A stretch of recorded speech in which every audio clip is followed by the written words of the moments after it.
हरिपुर पहाड़ों की गोद में छिपा एक ऐसा गांव था जहां सुबह की पहली किरण सोने सी चमकती और शाम की आखिरी लालिमा धरती को अलविदा कहती।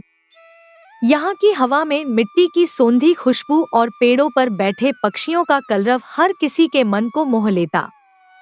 इसी गांव के छोर पर जहां से छोटी नदी बहती थी, एक छोटा सा मिट्टी का घर था जिसमें मोहन अपनी माँ उमा के साथ रहता था। घर छोटा जरूर था पर उसके दरवाजे पर खिंची लता पत्तियां और दीवारों पर मोहन के हाथों से बनी कलाकृतियां उसे महल से कम नहीं बनाती थी। जब भी कोई उस घर के सामने से गुजरता, एक पल के लिए ठहर जाता और सोचता, कितनी खूबसूरत नक्काशी है यह। मोहन की उम्र मात्र 20 बरस थी, लेकिन उसकी कला कई पुरातन कुम्हारों को भी मात देती थी। उसकी उंगलियों में जैसे जादू था जो मिट्टी को छूते ही उसे एक नया रूप दे देता। हर फेरे के साथ मिट्टी कभी फूल बन जाती, कभी किसी देवी देवता की मूर्ति और कभी उपयोगी घड़े मटके। सुबह जब सूरज पहाड़ों की चोटी से झांकता, मोहन अपने आंगन में बैठा हुआ मिलता। उसकी माँ उमा उसके लिए गरम गरम रोटियां सेंकती और मोहन जल्दी जल्दी खाकर अपने चाक पर बैठ जाता।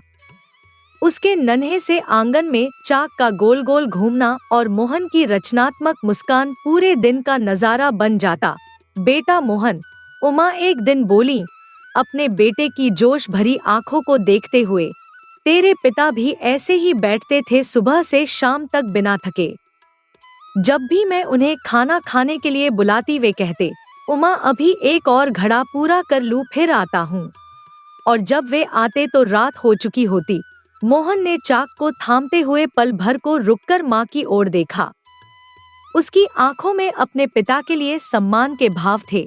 माँ, पिताजी की कला तो मैं कभी नहीं भूल सकता।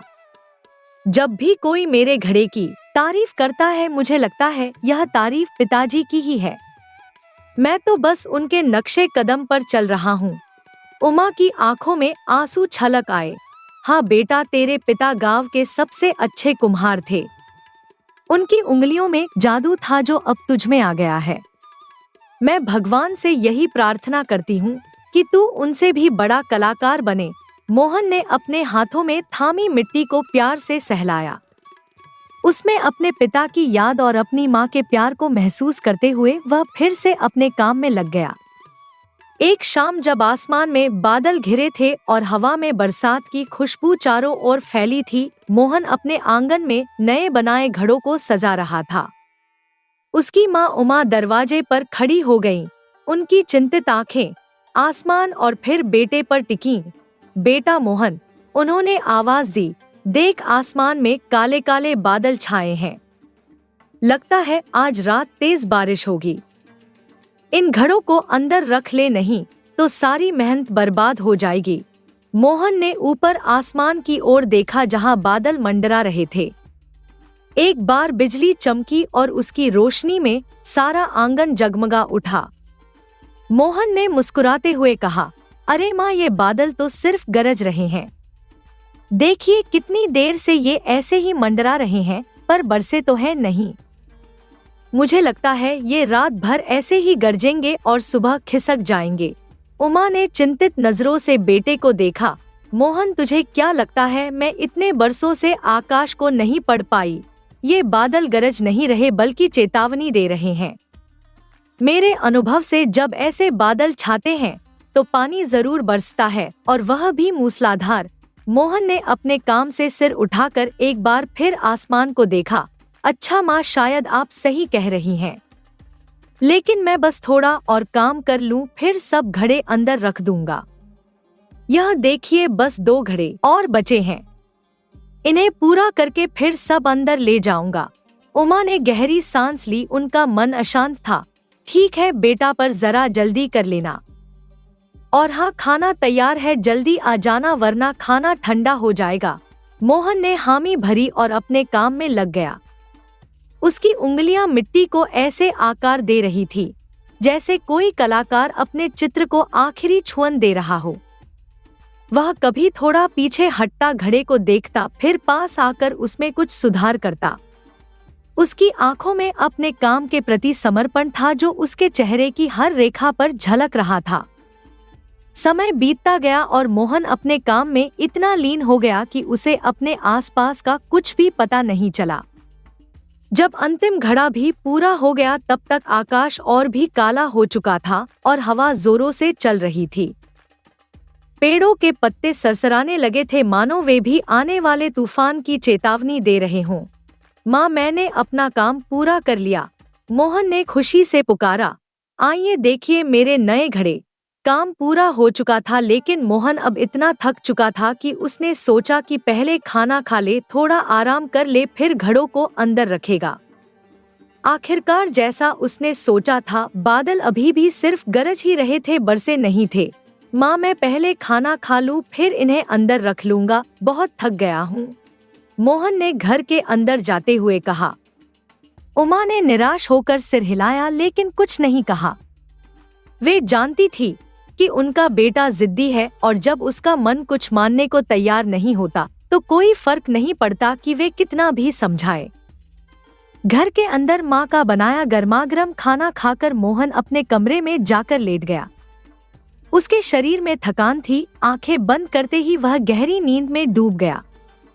बाहर बादलों का गर्जना और हवा का शोर बढ़ता जा रहा था, लेकिन मोहन को कुछ सुनाई नहीं दे रहा था। रात गहरी हुई और तभी आसमान फट पड़ा। बिजली चमकी, बादल गरजे और मूसलाधार बारिश शुरू हो गई। पानी की बूंदें ऐसी गिरी जैसे आसमान से नदियां उतर आई हों। उमा रात में कई बार उठीं और बारिश की आवाज सुनकर चिंतित हो गईं। उन्होंने खिड़की से बाहर देखा, जहां अंधेरे में भी बारिश की तेज धार दिखाई दे रही थी। हर बिजली की चमक में वे बाहर रखे मोहन के घड़ों को देख पाती थी, जो अब बारिश में भीग रहे थे। उनका दिल धक से रह गया, क्योंकि वे जानती थी कि मोहन के मेहनत से बनाए घड़े अभी भी बाहर ही थे और बारिश में टूट सकते थे। हे भगवान, रक्षा करना, उमा ने प्रार्थना की। मेरे बेटे की मेहनत बर्बाद न होने देना।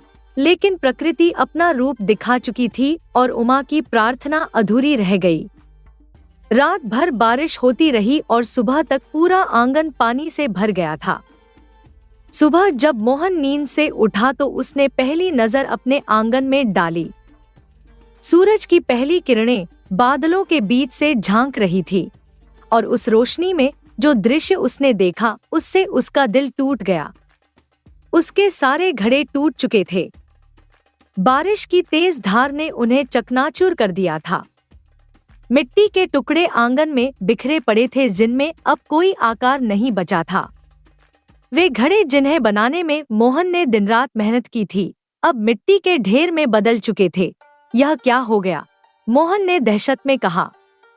वह अपनी आंखों पर विश्वास नहीं कर पा रहा था। मेरे घड़े, मेरी मेहनत, सब बर्बाद हो गया। वह दौड़कर बाहर गया और घुटनों के बल गिर पड़ा।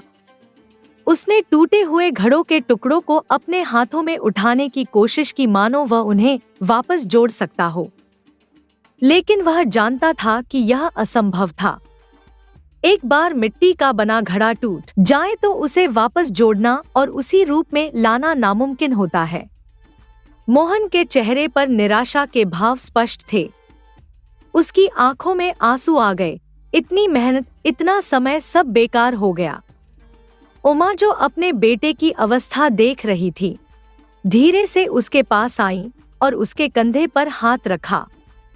उनकी आंखों में भी आंसू थे, लेकिन वे अपने बेटे के सामने मजबूत बनी रहना चाहती थी।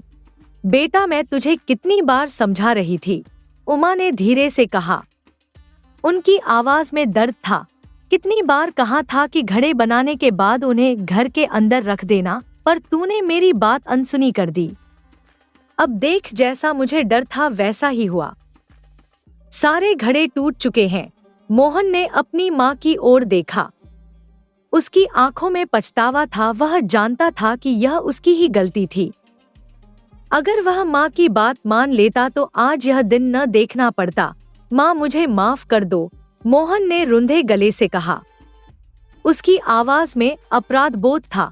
सच में गलती हो गई, मुझे तेरी बात मान लेनी चाहिए थी। मैं कितना अहंकारी और नासमझ था। सोचा कि मैं बेहतर जानता हूँ कि बारिश नहीं होगी, पर आज समझ आ गया कि प्रकृति के आगे हम कितने छोटे हैं।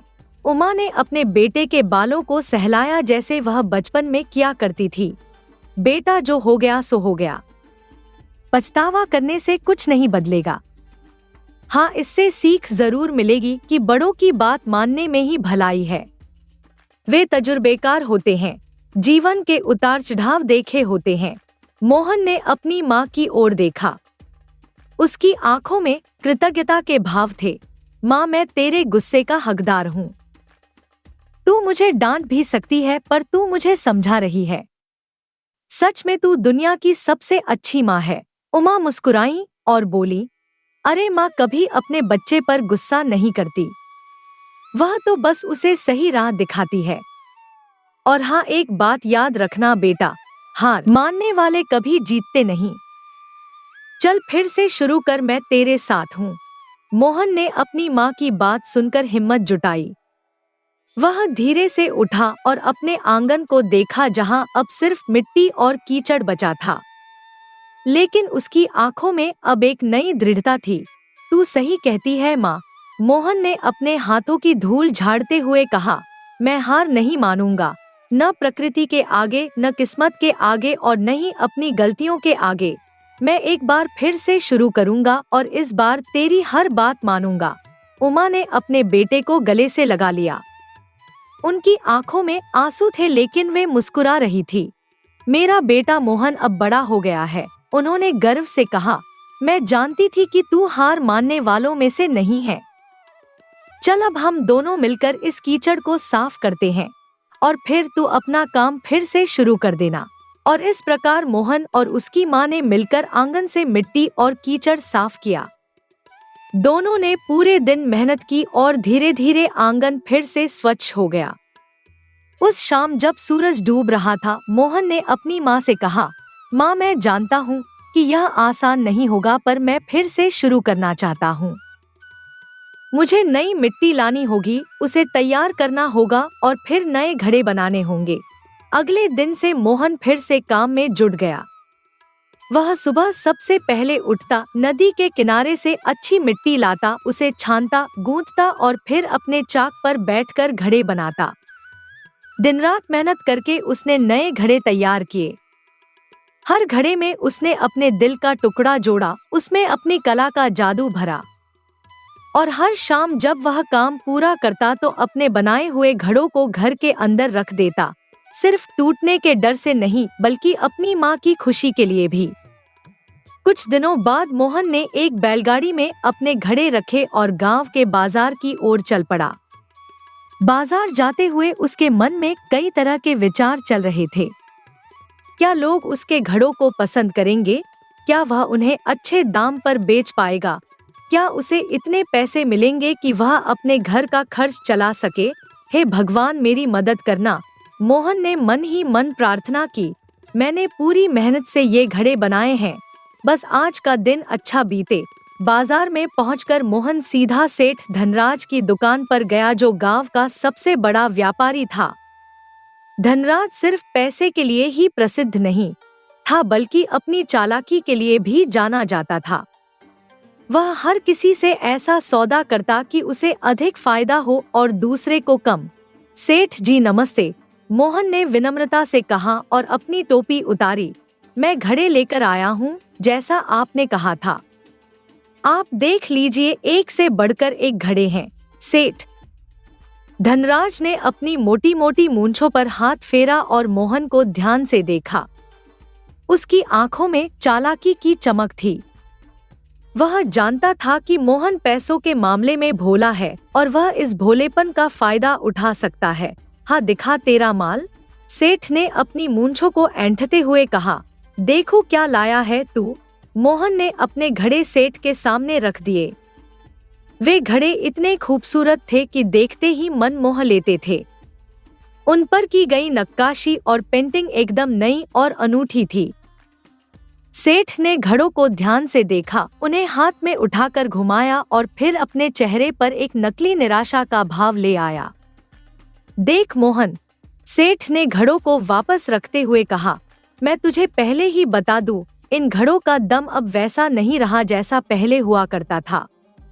मिट्टी भी कुछ हल्की लग रही है और मैं पक्के तौर पर नहीं कह सकता कि ये ज्यादा दिन टिकेंगे, इसलिए मैं तुझे पूरे पैसे नहीं दूंगा। तुझे दाम में कटौती करनी पड़ेगी। मोहन के चेहरे पर निराशा के भाव आ गए। उसने अपने घड़ों को देखा जिनमें उसने अपनी पूरी कला और मेहनत लगाई थी। उसे पूरा यकीन था कि ये घड़े उसके पहले बनाए गए घड़ों से कहीं बेहतर थे। उसने नई तकनीकें सीखी थी, घड़ों को और मजबूत बनाने के तरीके ढूंढे थे और उन पर ऐसी नक्काशी की थी जो पहले कभी नहीं की थी। लेकिन सेठ जी, मोहन ने आश्चर्य से पूछा, आप खुद देख सकते हैं कि ये घड़े कितने अच्छे बने हैं, और मिट्टी तो मैं खुद अपने हाथों से नदी के किनारे से चुनकर लाया हूँ। सबसे अच्छी मिट्टी। ये घड़े पिछली बार से ज्यादा मजबूत है, ज्यादा खूबसूरत है। आप इनकी कीमत कम कैसे कर सकते हैं? उसकी आवाज में हताशा और निराशा का मिलाजुला भाव था। सेठ की बात सुनकर उसका मन विचलित हो गया था। इतनी मेहनत के बाद उसे उम्मीद थी कि उसे अच्छे दाम मिलेंगे, लेकिन यहाँ तो उल्टा हो रहा था। सेठ ने अपनी मूंछों पर हाथ फेरा और ठंडी सांस छोड़ी। देख मोहन, मैं धंधे में कोई नुकसान नहीं कर सकता। अगर तुझे मेरा भाव सही लगे तो सौदा कर ले, वरना कहीं और जाकर बेच देना। मैं किसी पर दबाव नहीं डालता, लेकिन मुझे भी अपना फायदा देखना पड़ता है। लेकिन सेठ जी, मोहन ने अपनी बात जारी रखी। उसकी आंखों में दृढ़ता थी। यह तो गलत बात है। घड़े बनाने में बहुत मेहनत लगती है। सुबह से शाम तक कड़ी धूप में मिट्टी खोदना, उसे गूंथना, चाक पर आकार देना और फिर उन्हें पकाना, यह सब आसान नहीं है। मेहनत तो मैं पूरी कर रहा हूँ, और अब जब देने की बारी आई तो आप पैसे कम करने की बात कर रहे हैं। वह जानता था कि सेठ के पास और भी कई लोग अपना सामान बेचने आते हैं, लेकिन वह यह भी जानता था कि उसके घड़ों में एक अलग पहचान थी, एक अलग कला थी। सेठ ने अपने हाथों को हवा में लहराया, मानो मोहन की बातों को हवा में उड़ा देना चाहता हो। अरे भाई, मैं यह सब नहीं जानता। मुझे सिर्फ अपना धंधा करना आता है और मेरे धंधे का नियम है, सस्ता खरीदो, महंगा बेचो। अगर मैं तुझसे महंगा खरीदूंगा तो मुझे घाटा होगा, और एक व्यापारी कभी भी घाटा बर्दाश्त नहीं कर सकता। मोहन समझ गया कि सेठ उसकी मेहनत का फायदा उठा रहा है। उसने गहरी सांस ली और गंभीरता से कहा, ठीक है सेठ जी, आप ले लीजिए, पर इतनी मेहनत करने के बाद भी मेरा इतने में औसत नहीं आएगा। मैं इतना सब कुछ करके भी अपने घर का खर्च नहीं चला पाऊंगा। सेठ ने मुस्कुराते हुए घड़े ले लिए और मोहन को कम पैसे दिए। मोहन के चेहरे पर निराशा थी, पर उसकी आंखों में एक नई चमक भी थी, एक नया विचार, एक नया संकल्प। और सुन मोहन, सेठ ने मोहन के जाने से पहले कहा, आगे से मैं तुझसे घड़े नहीं लूंगा। मुझे अब शहर से सस्ते घड़े मिल रहे हैं जो मशीन से बनते हैं। वे तेरे घड़ों से सस्ते हैं और मुझे उनसे ज्यादा मुनाफा होता है। मोहन के लिए यह एक और झटका था। अब न सिर्फ उसे कम पैसे मिले थे, बल्कि आगे के लिए उसका एकमात्र ग्राहक भी खत्म हो गया था। वह सोच में पड़ गया कि अब वह क्या करेगा।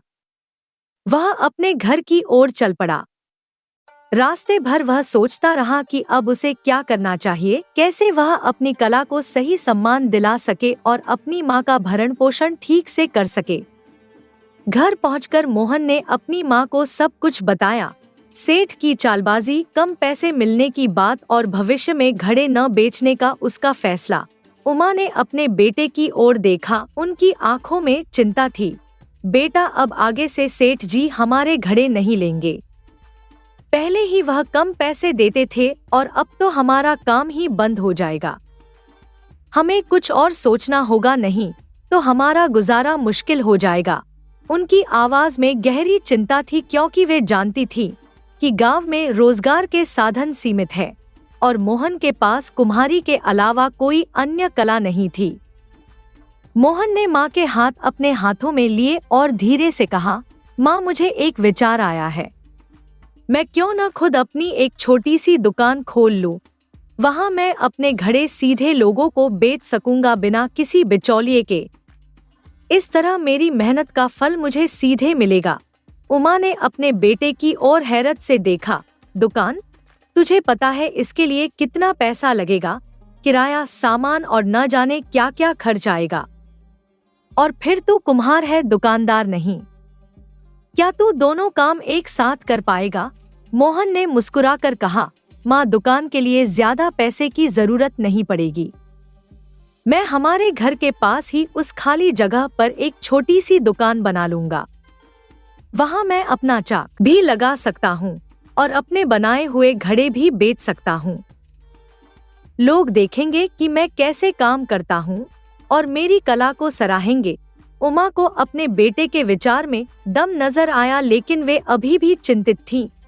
ठीक है बेटा, लेकिन दुकान बनाने के लिए भी तो पैसे चाहिए होंगे और हमारे पास तो वह भी नहीं है। मोहन का चेहरा कुछ उदास हो गया। यह बात सही थी। दुकान बनाने के लिए पैसे चाहिए थे और उनके पास बचत नहीं थी। उसने अपने आसपास देखा, क्या कुछ ऐसा था जिसे बेचकर वह पैसे जुटा सकता था। तभी उसकी नजर माँ के गले में पड़े सोने के हार पर पड़ी। वह हार उसके पिता ने अपनी शादी के दिन उमा को दिया था और वह उनकी सबसे कीमती याद थी। उमा ने अपने बेटे की नजरों को समझा और उन्होंने एक निर्णय लिया जो उनके लिए बहुत मुश्किल था पर आवश्यक भी। बेटा मोहन सुन, उमा ने धीरे से कहा, अपने गले का हार उतारते हुए, तू एक काम कर, यह मेरा सोने का हार ले जा और सुंदर के पास गिरवी रख दे। जो पैसे मिले उससे एक छोटी मोटी दुकान खोल लेना। मोहन के चेहरे पर हैरानी के भाव आ गए। वह जानता था कि यह हार उसके पिता की आखिरी निशानी है जिसे उसकी माँ अपने दिल से लगाए रखती है। यह हार उनके लिए सिर्फ एक गहना नहीं बल्कि उनके जीवन की कई यादों का प्रतिनिधित्व करता था। लेकिन माँ, मोहन ने हार को देखते हुए कहा, उसकी आंखों में भावुकता थी। यह तो पिताजी की आखिरी निशानी है, तू इसे कैसे दे सकती है? मैं अपने दिल को कैसे समझाऊं कि इसे हाथ से जाने दूं? नहीं माँ, मैं कुछ और तरीका ढूंढ लूंगा। यह हार तुम्हारा है और तुम्हारा ही रहेगा। उमा की आंखों में आंसू आ गए पर उनके चेहरे पर एक मजबूत निश्चय था। वे जानती थी कि अगर उनके पति होते तो वे भी यही चाहते। वे अपने बेटे की मदद के लिए कुछ भी करने को तैयार थी। बेटा मोहन, उमा ने मोहन के हाथ में हार रखते हुए कहा, अब हमारे पास और कोई चारा ही क्या बचा है। हालात ने हमें इस मोड़ पर ला खड़ा किया है और मैं अपने बेटे के लिए कुछ भी कर सकती हूँ, कुछ भी दे सकती हूँ। यह हार तो बस एक गहना है, लेकिन तू मेरा जीवन है। तेरी खुशी के आगे यह हार कुछ भी नहीं है। मोहन ने अपनी माँ को गले लगा लिया। उसकी आंखों में आंसू थे। तू सच में दुनिया की सबसे अच्छी माँ है, उसने कहा। मैं तेरे त्याग को कभी नहीं भूलूंगा और मैं वादा करता हूँ, एक दिन तेरे लिए इससे भी सुंदर हार लाऊंगा। उमा ने अपने बेटे के सिर पर हाथ फेरा और मुस्कुरा दी। फिर भी मन को तसल्ली दे, ऊपर वाला जो देता है वही हमारा नसीब है। उसकी मेहर से कभी नाउम्मीद नहीं होना चाहिए। वह जो चाहेगा वही होगा, हमें बस मेहनत करते रहना है और उस पर भरोसा रखना है। मोहन ने अपनी माँ की आंखों में देखा। उनमें त्याग और प्रेम का अथाह सागर था। उसने एक बार फिर अपनी माँ को गले लगा लिया और उनका हार लेकर सुंदर के पास निकल पड़ा। सुंदर गांव का एक सम्मानित व्यापारी था जो हमेशा गरीबों की मदद करता था। उसने कई लोगों का मुश्किल समय में साथ दिया था और लोग उसका बहुत सम्मान करते थे। उसकी दुकान गांव के बीच में थी और हर कोई उसे जानता था। जब मोहन उसके घर पहुंचा तो सुंदर अपनी दुकान के बाहर एक कुर्सी पर बैठा हुआ था, एक किताब पढ़ते हुए। मोहन को देखकर वह मुस्कुराया और किताब बंद करके रख दी। अरे मोहन, तुम यहाँ कैसे? सब ठीक तो है ना? सुंदर ने पूछा, मोहन के चेहरे पर चिंता के भाव देखकर। मोहन ने सिर झुकाकर कहा, नमस्ते सुंदर भाई, मैं एक मुश्किल में हूँ और आपकी मदद चाहिए। सुंदर ने मोहन को अंदर आने का इशारा किया। आओ अंदर आओ, बताओ क्या बात है। मैं जो मदद कर सकता हूँ जरूर करूँगा। मोहन अंदर गया और एक कुर्सी पर बैठ गया।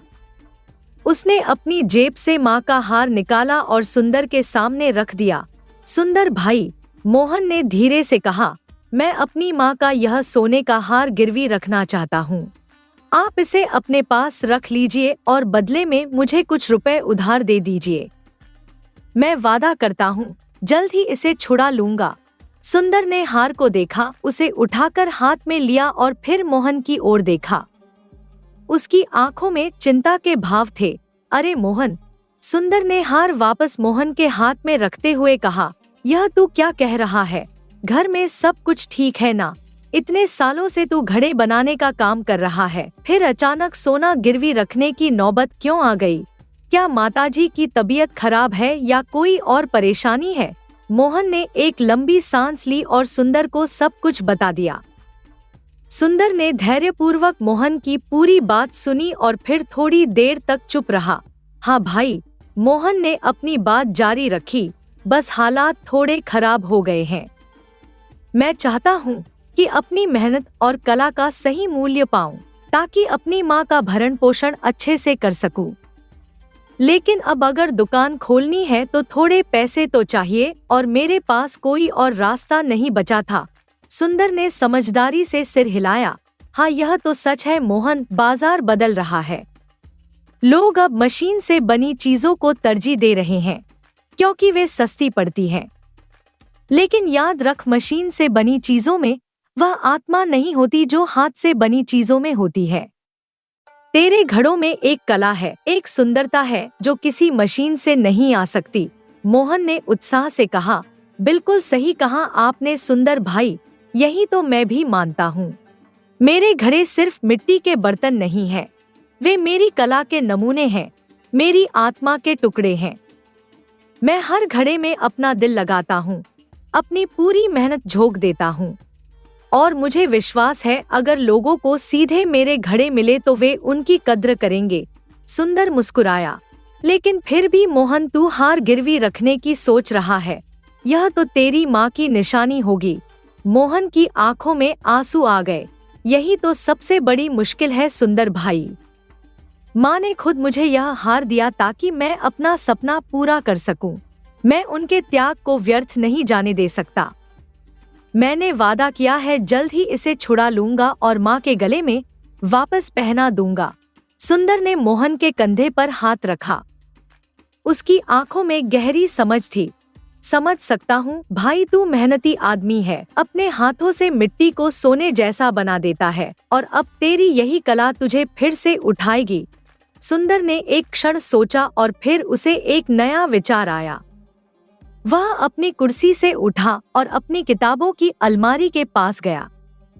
वहां से एक डायरी निकालकर उसके पन्ने पलटने लगा।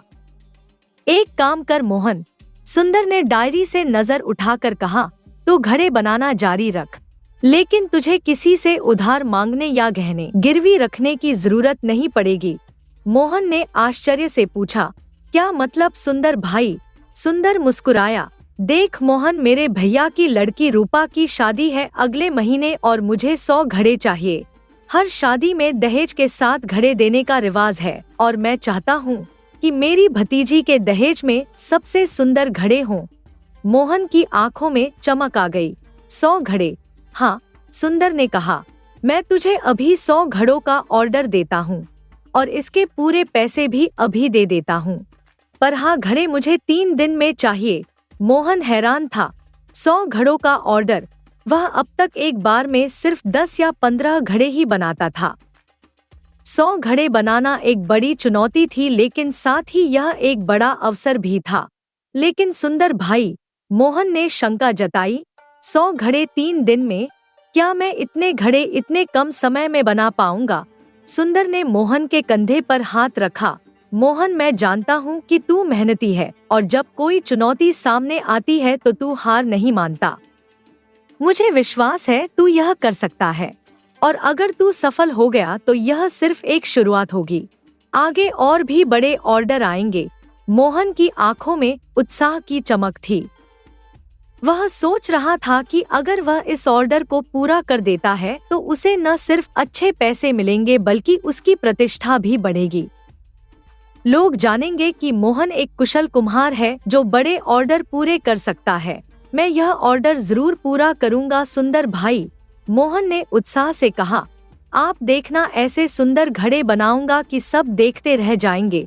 सुंदर ने मुस्कुराते हुए मोहन को पैसे दिए और उसे आशीर्वाद दिया। जा बेटा, मेहनत कर, तेरी मेहनत रंग लाएगी। और हाँ, यह हार अपनी माँ को वापस दे दे। उन्हें बता कि तू अब अपने बलबूते पर खड़ा हो गया है। मोहन ने सुंदर को प्रणाम किया और खुशी खुशी घर वापस लौटा।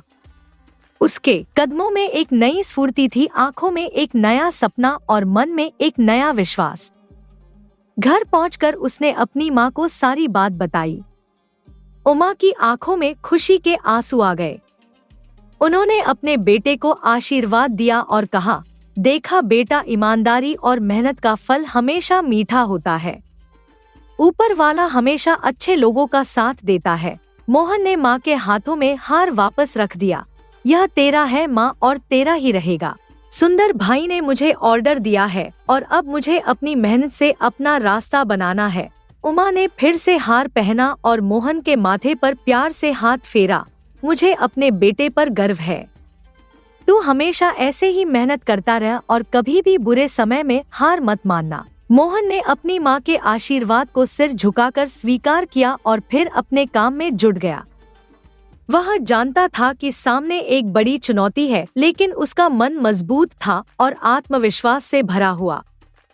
उधर सेठ धनराज की दुकान पर उसका नौकर कालिया काम कर रहा था। धनराज बहुत नाराज था क्योंकि पिछले कुछ दिनों से दुकान की बिक्री कम हो गई थी। अरे कालिया, यह क्या हाल बना रखा है तूने? धनराज ने गुस्से से पूछा। हिसाब की किताब से नजर उठाकर देख, दिन ब दिन ग्राहकों की शिकायतें बढ़ती जा रही हैं। कोई कहता है कि घड़े ठीक से नहीं पकाए गए, कोई कहता है कि पानी डालते ही दरार आ जाती है।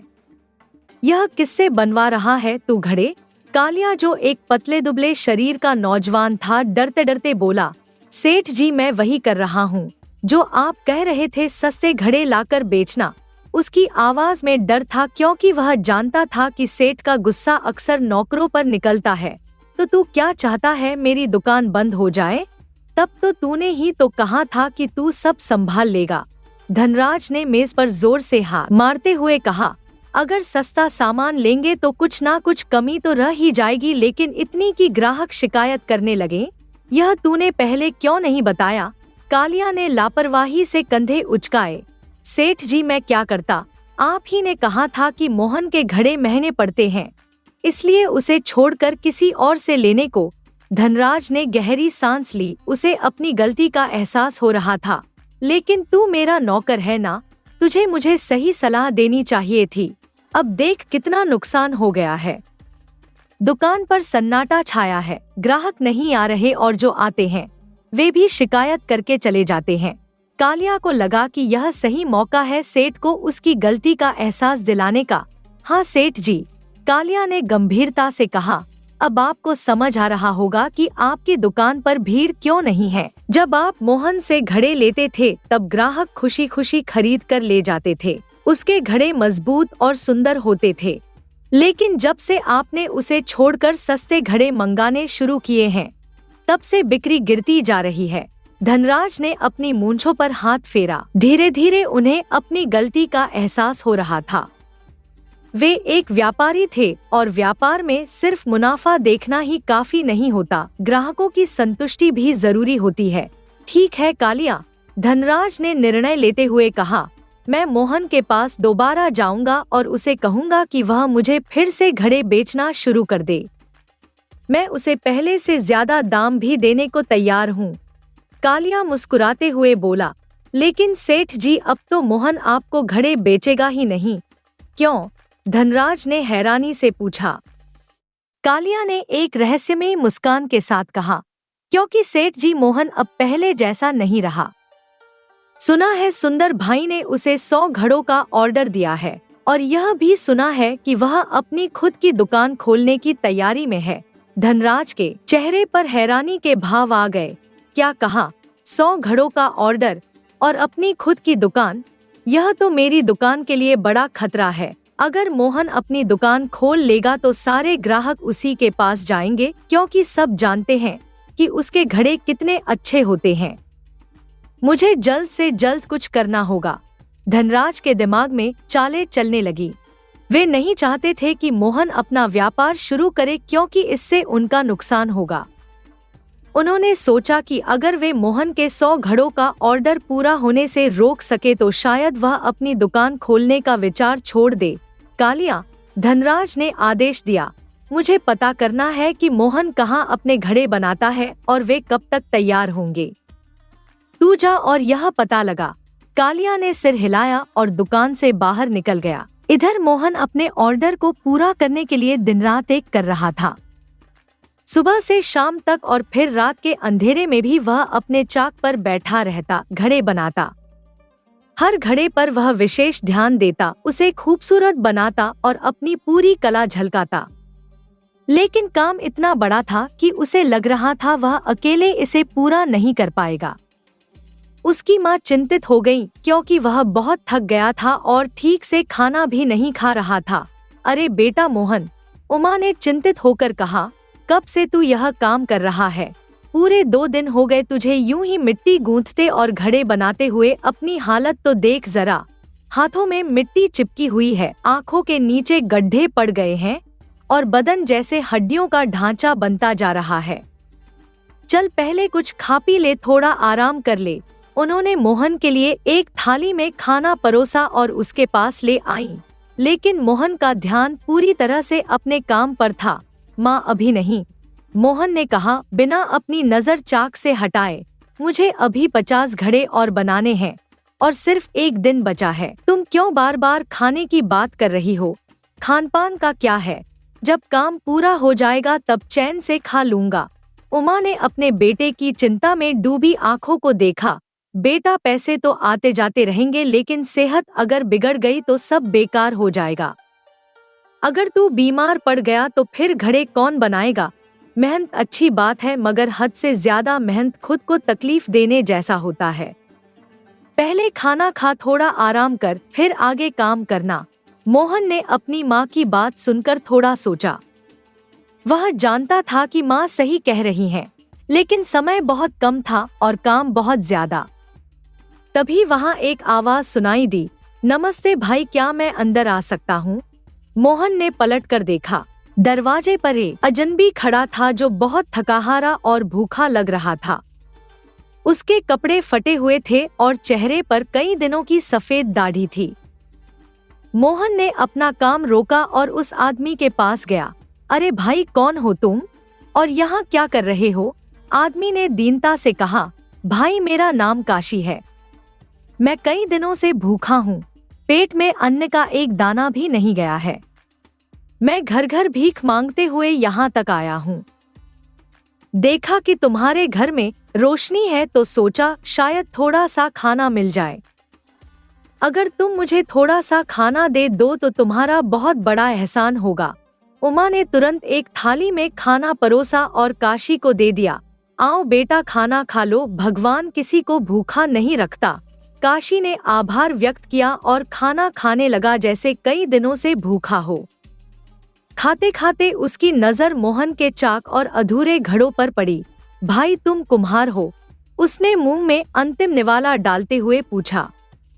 मोहन ने मुस्कुराकर कहा, हाँ, मैं घड़े बनाता हूँ। अभी एक बड़ा ऑर्डर मिला है 100 घड़ों का, लेकिन समय बहुत कम है और मैं अकेला हूँ। अभी 50 घड़े और बनाने हैं और सिर्फ 1 दिन बचा है। काशी के चेहरे पर एक उम्मीद की किरण चमकी। भाई, तुम्हें पता है मैं भी कुम्हार हूँ। मैंने अपने गांव में कई सालों तक यही काम किया है, लेकिन पिछले साल हमारे गांव में बाढ़ आ गई और सब कुछ बह गया, मेरा घर, मेरी दुकान, सब कुछ।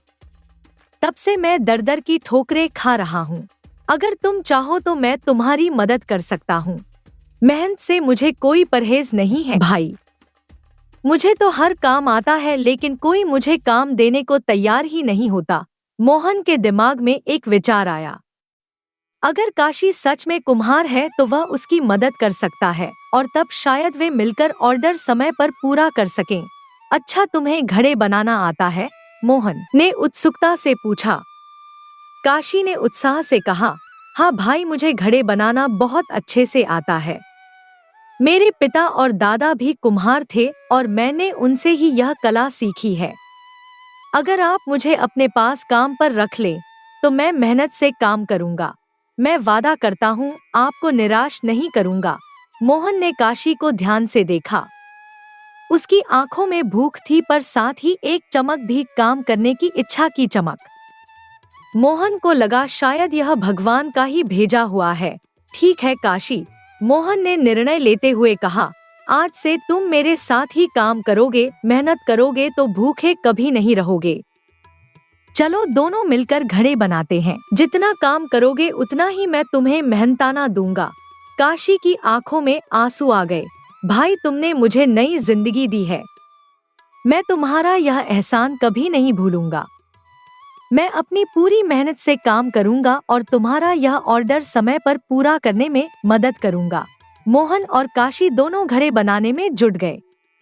उमा ने दोनों के लिए चाय बनाई और खुशी से देखा कि उसका बेटा अब अकेला नहीं है। काशी सच में एक कुशल कारीगर था। उसके हाथों से बने घड़े मोहन के घड़ों से कम नहीं थे। उसकी उंगलियों में भी वही जादू था जो मिट्टी को सोने की तरह चमका देता था। दोनों ने दिन रात मेहनत की, एक दूसरे की मदद की और अंत में तीसरे दिन शाम तक वे 100 घड़े बना चुके थे। इतना ही नहीं, काशी ने अपनी ओर से 100 अतिरिक्त घड़े भी बना दिए थे जिन्हें वे बाजार में बेच सकते थे। रात होने पर काशी ने बुद्धिमानी से अपने बनाए हुए अतिरिक्त घड़ों को घर के अंदर रख दिया, जबकि मोहन ने सुंदर के ऑर्डर के 100 घड़ों को बाहर आंगन में रख दिया ताकि अगली सुबह उन्हें बैलगाड़ी में लादकर सुंदर के पास ले जा सके। मोहन, काशी और उमा तीनों खाना खाकर सो गए। गहरी रात में जब पूरा गांव गहरी नींद में था, सेठ धनराज ने अपनी साजिश को अंजाम देने का फैसला किया। कालिया से उसे पता चल चुका था कि मोहन ने अपने घड़े आंगन में रखे हैं और अगली सुबह उन्हें सुंदर के पास ले जाने वाला है। यही सही मौका है, धनराज ने सोचा। अगर मैं इन घड़ों को तोड़ दूं तो मोहन का ऑर्डर पूरा नहीं होगा और सुंदर को मजबूरन मुझसे घड़े खरीदने पड़ेंगे। साथ ही मोहन की अपनी दुकान खोलने की योजना भी नाकाम हो जाएगी। वह चुपचाप मोहन के घर पहुंचा, हाथ में एक मजबूत डंडा लिए हुए। चारों ओर घना अंधेरा था, केवल चांद की हल्की रोशनी में उसने आंगन में सजे घड़ों को देखा। ये वही 100 घड़े थे जिन्हें मोहन और काशी ने दिन रात मेहनत करके बनाया था। धनराज ने धीरे धीरे आगे बढ़कर अपने डंडे से एक एक करके सारे घड़ों को तोड़ना शुरू कर दिया। जैसे जैसे घड़े टूटते गए, उसके चेहरे पर एक कुटिल मुस्कान फैलती गई। हर टूटे घड़े की आवाज के साथ उसकी बदनीयत योजना सफल होती जा रही थी। अपनी करतूत से संतुष्ट होकर धनराज चुपचाप वापस लौट गया। उसे पूरा यकीन था कि अब मोहन कभी भी समय पर सुंदर को घड़े नहीं दे पाएगा और सुंदर को मजबूरन उससे ही घड़े खरीदने पड़ेंगे। सुबह की पहली किरण ने जब आंगन को स्पर्श किया तो मोहन नींद से जागा। उसके चेहरे पर मुस्कान थी क्योंकि आज वह अपना वादा पूरा करने वाला था। इतनी मेहनत और लगन से बनाए गए 100 घड़े आज वह सुंदर भाई को सौंपने वाला था। उसने अपनी आंखें मली, अंगड़ाई ली और कमरे से बाहर निकला। काशी, उठ जा भाई, आज हमारा बड़ा दिन है। मोहन ने सामने के कमरे में सोए काशी को पुकारा। काशी भी तुरंत उठ गया। दोनों ने जल्दी से मुंह हाथ धोया और आंगन की ओर बढ़े जहां उनकी मेहनत के फल 100 सुंदर घड़े सजे हुए थे। लेकिन जैसे ही उन्होंने आंगन में कदम रखा, उनके पैरों तले जमीन खिसक गई। मोहन के चेहरे पर पहले हैरानी, फिर अविश्वास और अंत में गहरी निराशा के भाव उभरे। जहां कल शाम तक 100 सजेसवरे घड़े थे, वहां अब सिर्फ मिट्टी के टुकड़े बिखरे पड़े थे। यह क्या हो गया? मोहन की आवाज कांप गई, उसकी आंखों में अविश्वास था। वह कुछ कदम आगे बढ़ा और घुटनों के बल गिर पड़ा।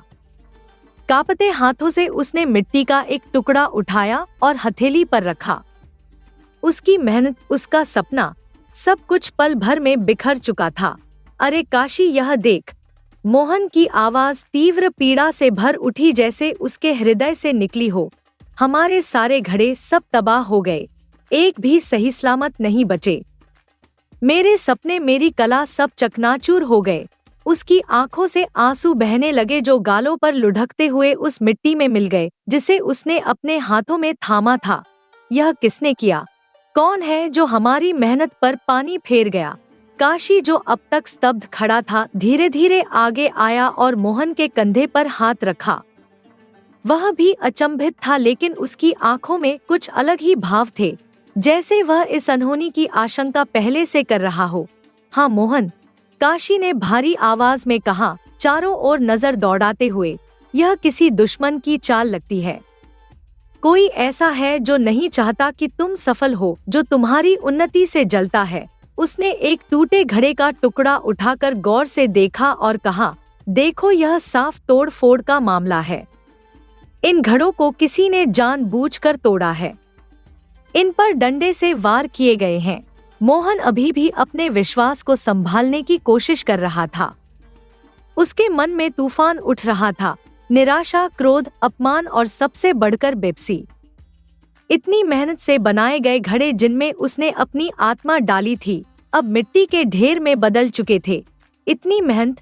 वह अपने बालों को जकड़ते हुए बुदबुदाया, दिन रात एक कर दिया, खाना पीना छोड़कर काम किया, और सब व्यर्थ चला गया। उसने अपनी मुट्ठी कसी, जिसमें अब भी मिट्टी के कुछ टुकड़े थे। हमने कल ही सुंदर भाई को ऑर्डर देने का वादा किया था, वे हमारा इंतजार कर रहे होंगे। अब हम उन्हें क्या जवाब देंगे? कैसे बताएंगे कि हम अपना वादा नहीं निभा पाए? काशी ने गहरी सांस ली और मोहन के सामने घुटनों के बल बैठ गया। उसने मोहन के कंधों को थामा और उसकी आंखों में सीधा देखा। मोहन, मेरी ओर देखो, काशी ने दृढ़ता से कहा, हम हार नहीं मानेंगे। यह सिर्फ एक बाधा है, हमारी राह का अंत नहीं। मोहन ने आंसू भरी आंखों से काशी को देखा। लेकिन काशी, अब हम क्या करेंगे? हमारे पास अब कोई घड़ा नहीं बचा। सुंदर भाई का ऑर्डर पूरा नहीं होगा और हमारी साख खराब हो जाएगी। लोग हम पर भरोसा करना छोड़ देंगे। उसके चेहरे पर गहरी निराशा थी। आखिर किसका दिल इतना पत्थर हो सकता है जो किसी गरीब की रोजी रोटी पर लात मार दे? कौन इतना नीच हो सकता है? काशी के चेहरे पर एक रहस्यमयी मुस्कान फैल गई। उसकी आंखों में एक चमक थी जो मोहन ने पहले कभी नहीं देखी थी। मोहन, काशी ने धीरे से कहा, तुम्हें याद है कल हमने क्या किया था? मोहन ने भ्रमित होकर काशी को देखा। क्या मतलब? हमने घड़े बनाए थे जो अब सब तबाह हो चुके हैं। काशी की मुस्कान और चौड़ी हो गई।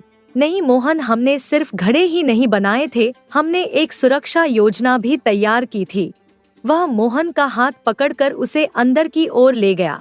पिछली रात जब तुम सो गए थे, मैंने सोचा कि हमारे घड़े आंगन में अकेले पड़े हैं, और जब तुमने मुझे बताया था कि गांव में कोई तुम्हारी सफलता से जलता है, तो मुझे शक हुआ कि वह कुछ न कुछ जरूर करेगा।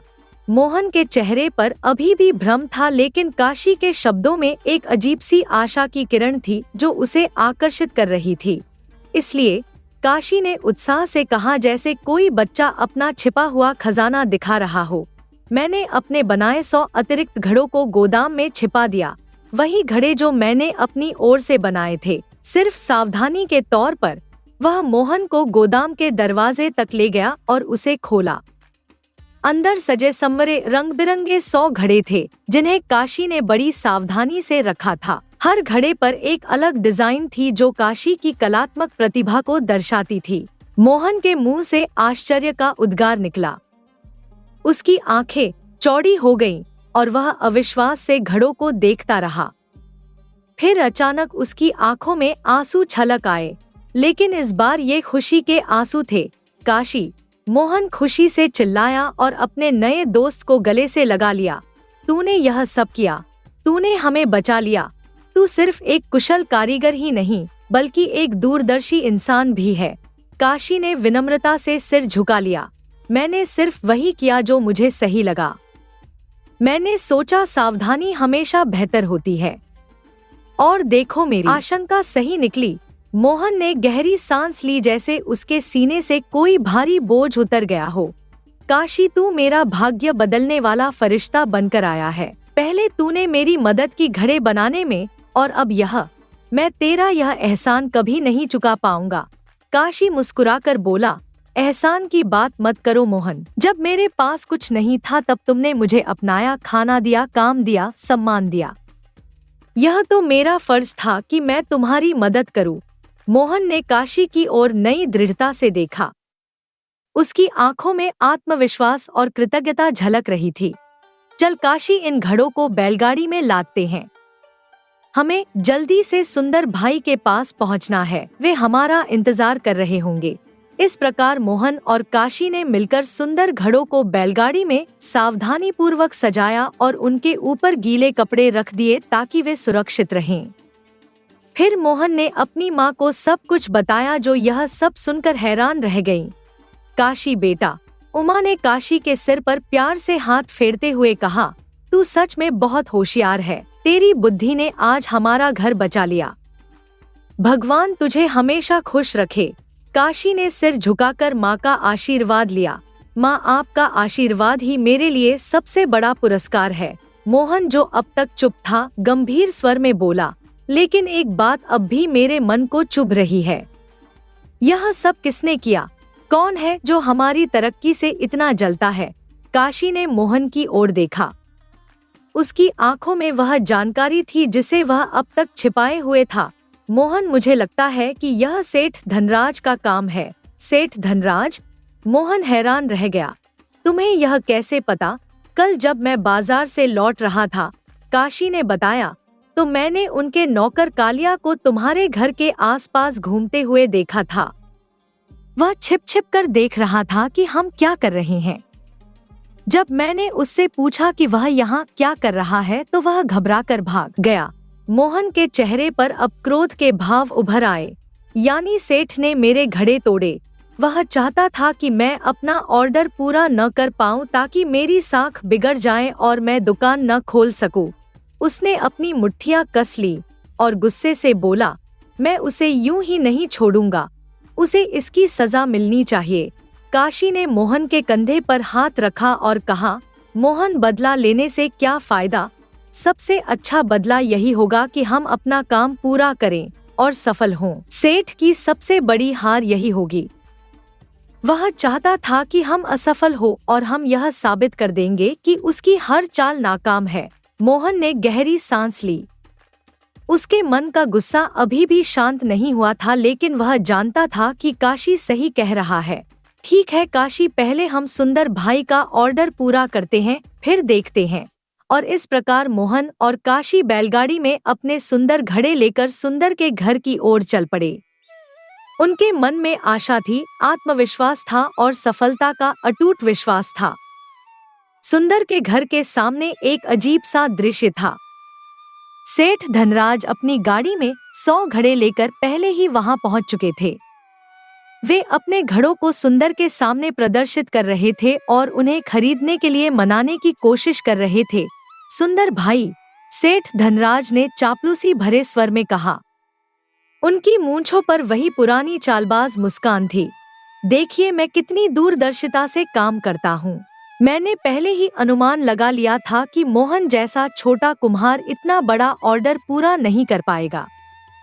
इसलिए मैं आपके लिए 100 उत्कृष्ट घड़े लेकर आया हूँ। उन्होंने अपने घड़ों की ओर इशारा किया जो मशीन से बने सस्ते और साधारण घड़े थे। उन पर चमकदार रंग चढ़ा था ताकि वे सुंदर लगे। मोहन अभी तक नहीं आया है ना? मैंने तो पहले ही कहा था कि वह इतना बड़ा ऑर्डर पूरा नहीं कर पाएगा। सुंदर, जो अपने आंगन में एक कुर्सी पर बैठे थे, उन्होंने गंभीरता से सेठ को देखा। उन्हें कुछ अजीब लग रहा था। वे जानते थे कि मोहन एक मेहनती और ईमानदार व्यक्ति है और उसने वादा किया था कि वह ऑर्डर समय पर पूरा करेगा। फिर भी वह अभी तक नहीं आया था। अब आप ही सोचिए, सेठ ने अपनी बात जारी रखी, कल बाजार में आपके ग्राहक आएंगे और अगर घड़े नहीं होंगे तो आपका नुकसान हो जाएगा। शादी में सारे मेहमान आ जाएं और घड़े न हो तो कितनी शर्मिंदगी होगी। उन्होंने विजयी मुद्रा में अपने घड़ों की ओर इशारा किया। मेरा माल तैयार है, एक से बढ़कर एक मजबूत घड़े हैं मेरे पास, बस हाँ कहिए और तुरंत माल उठाइए। सुंदर ने गहरी सांस ली। सेठ जी, मैं आपकी चिंता को समझता हूँ, लेकिन मैंने मोहन से वादा किया है और मैं अपने वादे का पक्का हूँ। अगर वह कहता है कि वह ऑर्डर पूरा करेगा तो मुझे उस पर भरोसा है। सेठ के चेहरे पर निराशा झलक उठी, लेकिन उन्होंने फिर से कोशिश की। भरोसा अच्छी बात है सुंदर भाई, लेकिन व्यापार में भरोसे से ज्यादा समझदारी की जरूरत होती है। मैं आपका नुकसान नहीं चाहता, इसीलिए यहाँ आया हूँ। उन्होंने अपनी आवाज को और नरम किया। देखिए, सिर्फ भरोसे पर कोई धंधा नहीं चलता। यह बाजार है, यहाँ समय की कीमत होती है। मोहन एक सीधा साधा कुम्हार है, वह इतने बड़े ऑर्डर के लायक नहीं है। वे अपने घड़ों की ओर इशारा करते हुए आगे बढ़े। मेरे घड़े देखिए, एकदम बढ़िया क्वालिटी के हैं और मैं आपको अच्छा दाम भी दूंगा। समय मत गवाइए, बस सौदा पक्का कीजिए और मुझे पैसे दे दीजिए। सुंदर सोच में पड़ गए। उन्होंने घड़ी की ओर देखा। वक्त बीतता जा रहा था और मोहन अभी भी नहीं आया था। क्या वह वाकई अपना वादा तोड़ देगा? क्या उन्हें अब सेठ से घड़े खरीद लेने चाहिए? तभी दूर से बैलगाड़ी के पहियों की आवाज सुनाई दी। सुंदर और सेठ दोनों ने सड़क की ओर देखा। मोहन और काशी बैलगाड़ी में घड़े लेकर आ रहे थे। सेठ के चेहरे का रंग उड़ गया, उनके माथे पर पसीने की बूंदें चमकने लगी। वे सोच रहे थे, यह कैसे संभव है? मैंने तो रात में मोहन के सारे घड़े तोड़ दिए थे, यह कैसे हो सकता है? सेठ बुदबुदाए, वे अपनी आंखों पर विश्वास नहीं कर पा रहे थे। मोहन ने बैलगाड़ी रोकी और नीचे उतरा। उसके चेहरे पर एक दृढ़ भाव था जो पहले कभी नहीं था। वह सीधा सुंदर के पास गया। नमस्ते सुंदर भाई, मोहन ने विनम्रता से कहा। मैं अपना ऑर्डर लेकर आ गया हूँ। 100 घड़े जैसा आपने कहा था। आप देखिए और बताइए कि कैसे हैं। सुंदर ने खुशी से मोहन को देखा। मोहन, तुम आ गए, मुझे पता था तुम अपना वादा नहीं तोड़ोगे। वे उठकर बैलगाड़ी के पास गए और घड़ों को देखा। उनकी आंखों में चमक आ गई। अरे वाह, ये तो बहुत ही सुंदर हैं। इतनी खूबसूरत नक्काशी, इतने जिंदा रंग, मैंने इतने अच्छे घड़े पहले कभी नहीं देखे। मोहन ने विनम्रता से सिर झुकाया। धन्यवाद सुंदर भाई, ये घड़े काशी ने बनाए हैं। वह एक बहुत ही कुशल कारीगर है। काशी, जो अब तक चुप खड़ा था, आगे आया और सुंदर को प्रणाम किया। सुंदर ने उसे आशीर्वाद दिया। सेठ धनराज, जो अब तक स्तब्ध खड़े थे, अचानक आगे आए। उनके चेहरे पर अब भी अविश्वास था। यह कैसे संभव है? उन्होंने आश्चर्य से पूछा। तुम्हारे घड़े तो? वे अचानक रुक गए, अपनी जुबान काटते हुए। उन्होंने अपनी गलती महसूस की, वे बहुत कुछ कह चुके थे। मोहन ने सेठ की ओर गंभीर नजरों से देखा। उसकी आंखों में अब सारी समझ आ गई थी। काशी का शक सही था। मेरे घड़े क्या सेठ जी? मोहन ने कड़े स्वर में पूछा। आप कहना क्या चाहते हैं? क्या आप जानते हैं कि मेरे आंगन में रखे घड़े क्यों टूटे हुए मिले? सेठ का चेहरा अब पीला पड़ गया। वे पीछे हटने लगे जैसे कोई भयानक चीज देख ली हो। मुझे नहीं पता तुम क्या कह रहे हो, उन्होंने हकलाते हुए कहा। मैं तो बस उनकी बात बीच में ही रह गई, क्योंकि मोहन ने कड़कती आवाज में कहा। सुंदर भाई, मैंने तो अपना ऑर्डर पूरा कर लिया, मगर यह जो सेठ जी हैं, इन्होंने मेरे घर पर आकर मेरे 100 घड़े तोड़ दिए। इन्होंने हर मुमकिन कोशिश की कि मैं यह ऑर्डर पूरा ना कर सकूं। इन्होंने चाहा कि मैं आपके सामने नाकाम हो जाऊं ताकि आप मजबूर होकर इनके घड़े खरीद लें। मोहन की आवाज में क्रोध था, लेकिन साथ ही एक गरिमा भी थी। वह जानता था कि सच्चाई का प्रकाश हमेशा अंधकार को दूर कर देता है, लेकिन मेहनत और ईमानदारी से बड़ी कोई ताकत नहीं होती। मोहन ने दृढ़ता से कहा, भगवान की दया से हमने किसी तरह आपका ऑर्डर पूरा किया, क्योंकि हम जानते हैं कि सच्चा व्यापार ईमानदारी और वादा निभाने से चलता है, धोखे और फरेब से नहीं। सुंदर का चेहरा क्रोध से लाल हो गया। उन्होंने सेठ की ओर घूरा जो अब कांप रहे थे। तो सेठ जी, यह खेल चल रहा था? सुंदर ने कड़े स्वर में पूछा। जब आपने मेरे पास आकर अपने 100 घड़े बेचने की बात की, तभी मुझे शक हुआ था।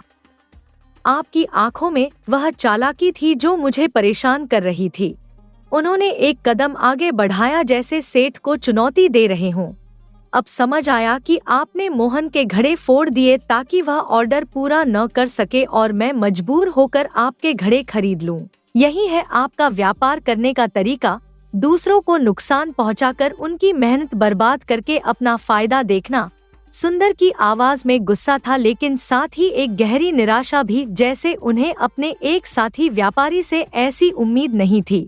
याद रखिए सेठ जी, उन्होंने कड़े स्वर में कहा, बेईमानी से किया गया धंधा ज्यादा दिन नहीं चलता। लोग एक बार धोखा खा सकते हैं लेकिन बार बार नहीं। एक दिन सच सबके सामने आ ही जाता है। सेठ का चेहरा अब शर्म से लाल हो गया था। वे अपने पैरों पर खड़े नहीं रह पा रहे थे। उनके मन में पछतावा उमड़ने लगा था। वे जानते थे कि जो उन्होंने किया वह गलत था। मोहन, सेठ ने कांपती आवाज में कहा, उनकी आंखों में पश्चाताप के आंसू थे। मुझे माफ कर दो, मुझसे बहुत बड़ी गलती हो गई। लालच में आकर मैंने यह सब किया लेकिन अब मुझे अपनी गलती का एहसास हो रहा है। उन्होंने अपने हाथ जोड़े अपने घमंड को त्यागते हुए। कल रात जब मैंने तुम्हारे घड़े तोड़े तो मुझे लगा कि मैं जीत गया हूँ, लेकिन आज जब मैंने तुम्हें फिर से सफल होते देखा तो मुझे एहसास हुआ कि मैं कितना गलत था। उन्होंने अपनी आंखें पोंछी जिनमें अब सच्चा पछतावा था।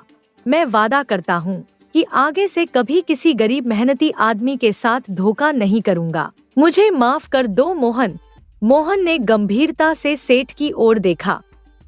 उसके मन में अभी भी क्रोध था लेकिन वह जानता था कि अगर सेठ सच में पश्चाताप कर रहे हैं तो उन्हें माफ कर देना ही सही है। सेठ जी, मोहन ने दृढ़ता से कहा, माफी मांगने से पहले अपने किए का प्रायश्चित कीजिए। अगर सच में पछतावा है तो आगे से ईमानदारी से व्यापार कीजिए और दूसरों की मेहनत का सम्मान कीजिए। आपने मेरे घड़े तोड़कर सिर्फ मेरा ही नहीं बल्कि अपना भी नुकसान किया है। मोहन की संयमित आवाज उसके चरित्र की महानता दिखा रही थी।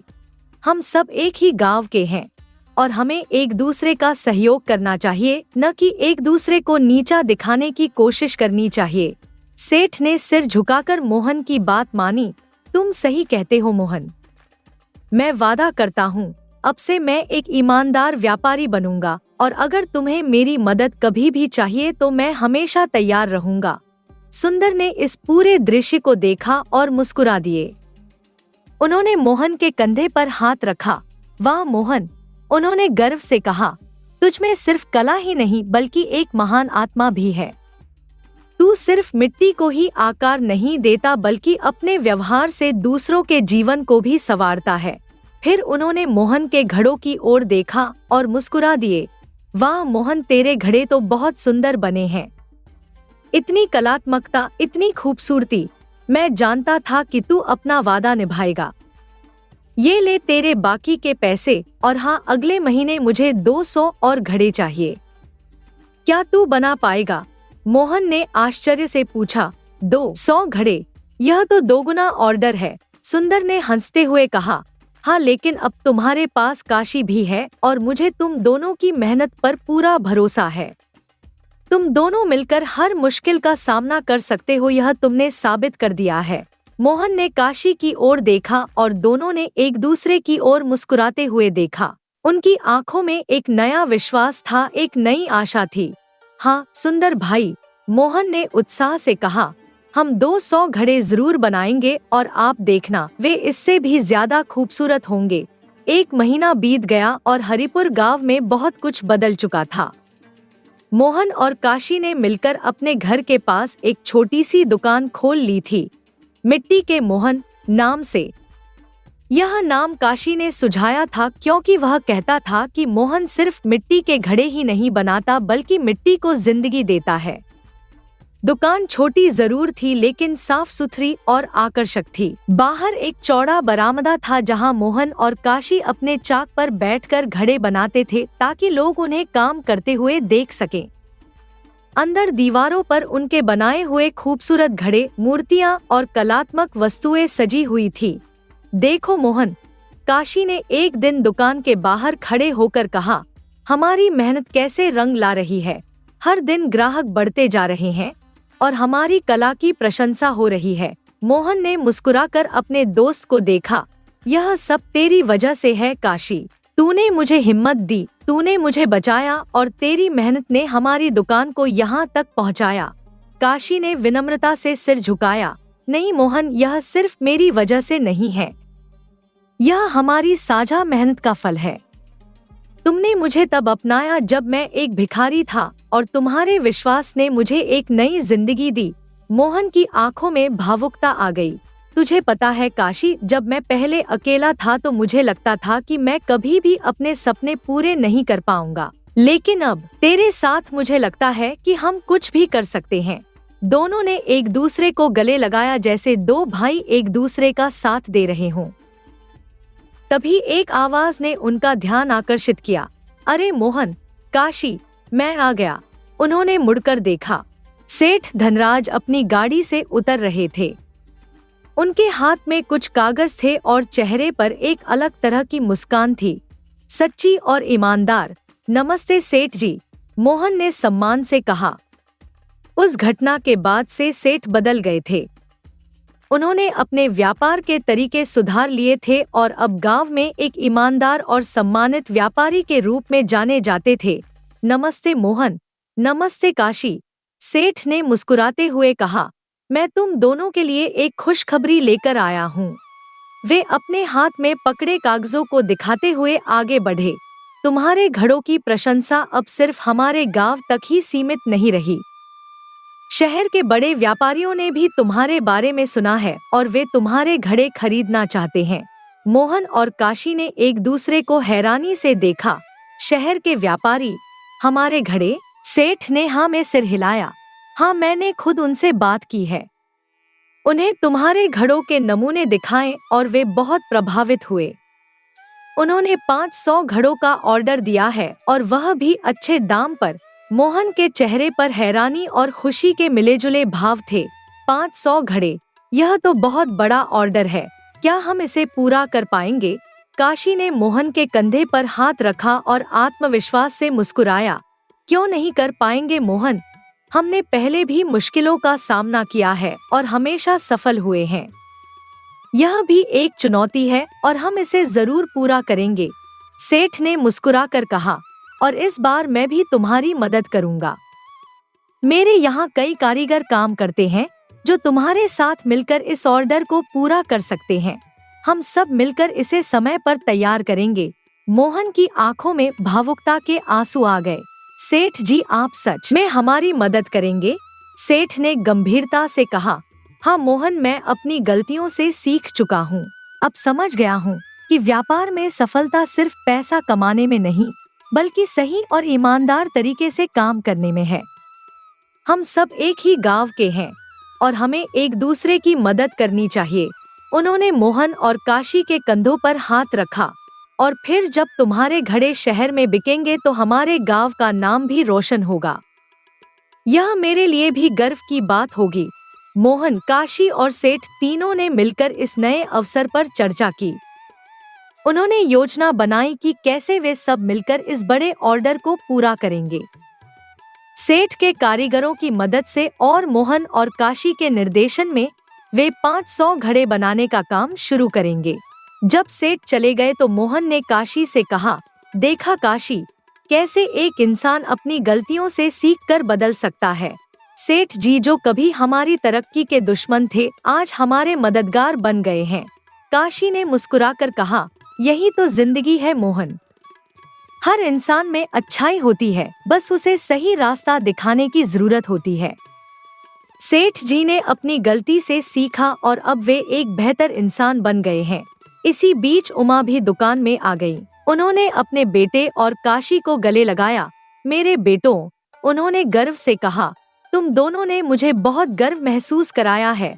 तुम्हारी मेहनत, तुम्हारी ईमानदारी और तुम्हारी कला ने सबका दिल जीत लिया है। उन्होंने अपने गले में पहने सोने के हार को छुआ, वही नया हार जिसे मोहन ने उनके लिए खरीदकर उन्हें पहनाया था। मैं हमेशा कहती थी ना बेटा कि मेहनत का फल मीठा होता है। देखो आज तुम दोनों कहाँ पहुँच गए हो। मोहन ने अपनी माँ के हाथ चूमे। यह सब तेरे आशीर्वाद से हुआ है माँ। तेरी सीख और तेरा प्यार ही मेरी ताकत है।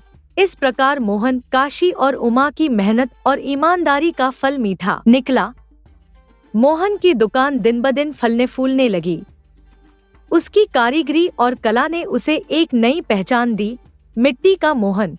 5 साल बीत गए। हरिपुर गांव अब पहले जैसा नहीं रहा। मिट्टी के मोहन की प्रसिद्धि ने पूरे गांव को बदल दिया था। जहां पहले एक छोटी सी दुकान थी, वहां अब एक बड़ा कारखाना था जहां सैकड़ों कारीगर काम करते थे। मोहन और काशी की कला ने न सिर्फ देश भर में बल्कि विदेशों में भी नाम कमाया था।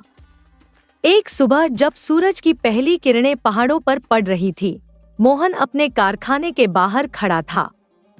उसके बाल अब थोड़े सफेद हो गए थे, चेहरे पर अनुभव की रेखाएं थी, लेकिन आंखों में वही चमक थी, वही जुनून था।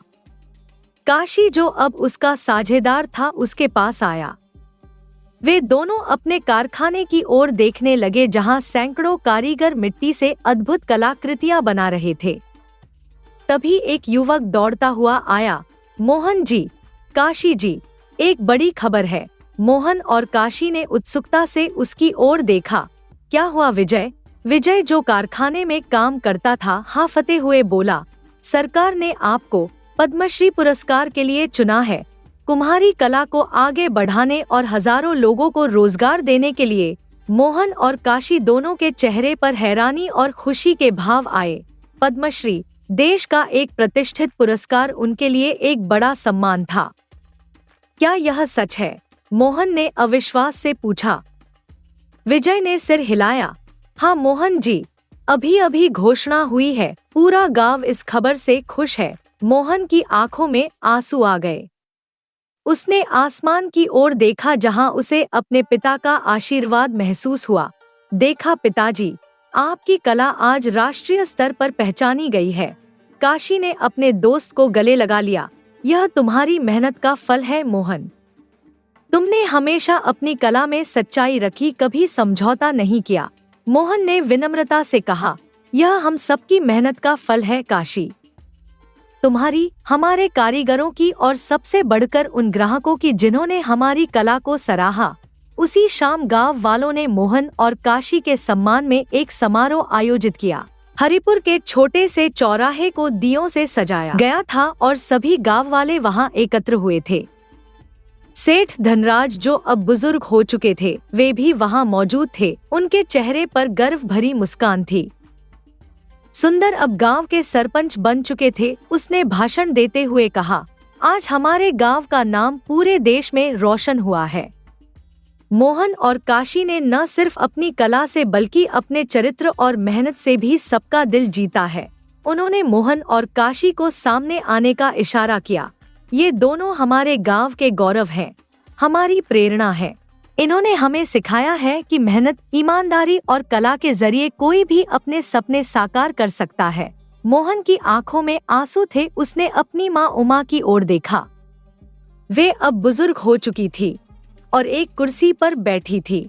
उनके चेहरे पर अपार गर्व झलक रहा था। मोहन उनके पास गया और उनके चरण छुए। यह सब तेरा आशीर्वाद है माँ।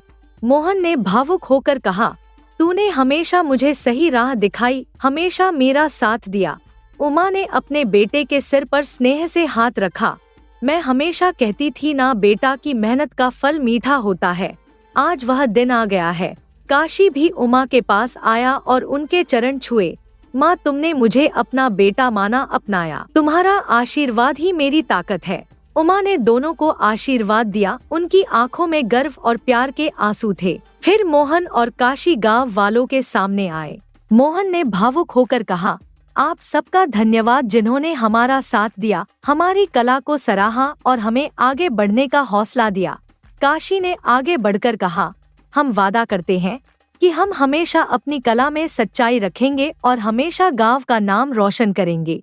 और फिर सबसे बढ़कर मोहन ने एक घोषणा की जिसने सबको हैरान कर दिया। आज मैं एक महत्वपूर्ण घोषणा करना चाहता हूँ। हम मिट्टी के मोहन कला अकादमी की स्थापना कर रहे हैं, जहाँ गरीब बच्चों को मुफ्त में कुम्हारी कला सिखाई जाएगी।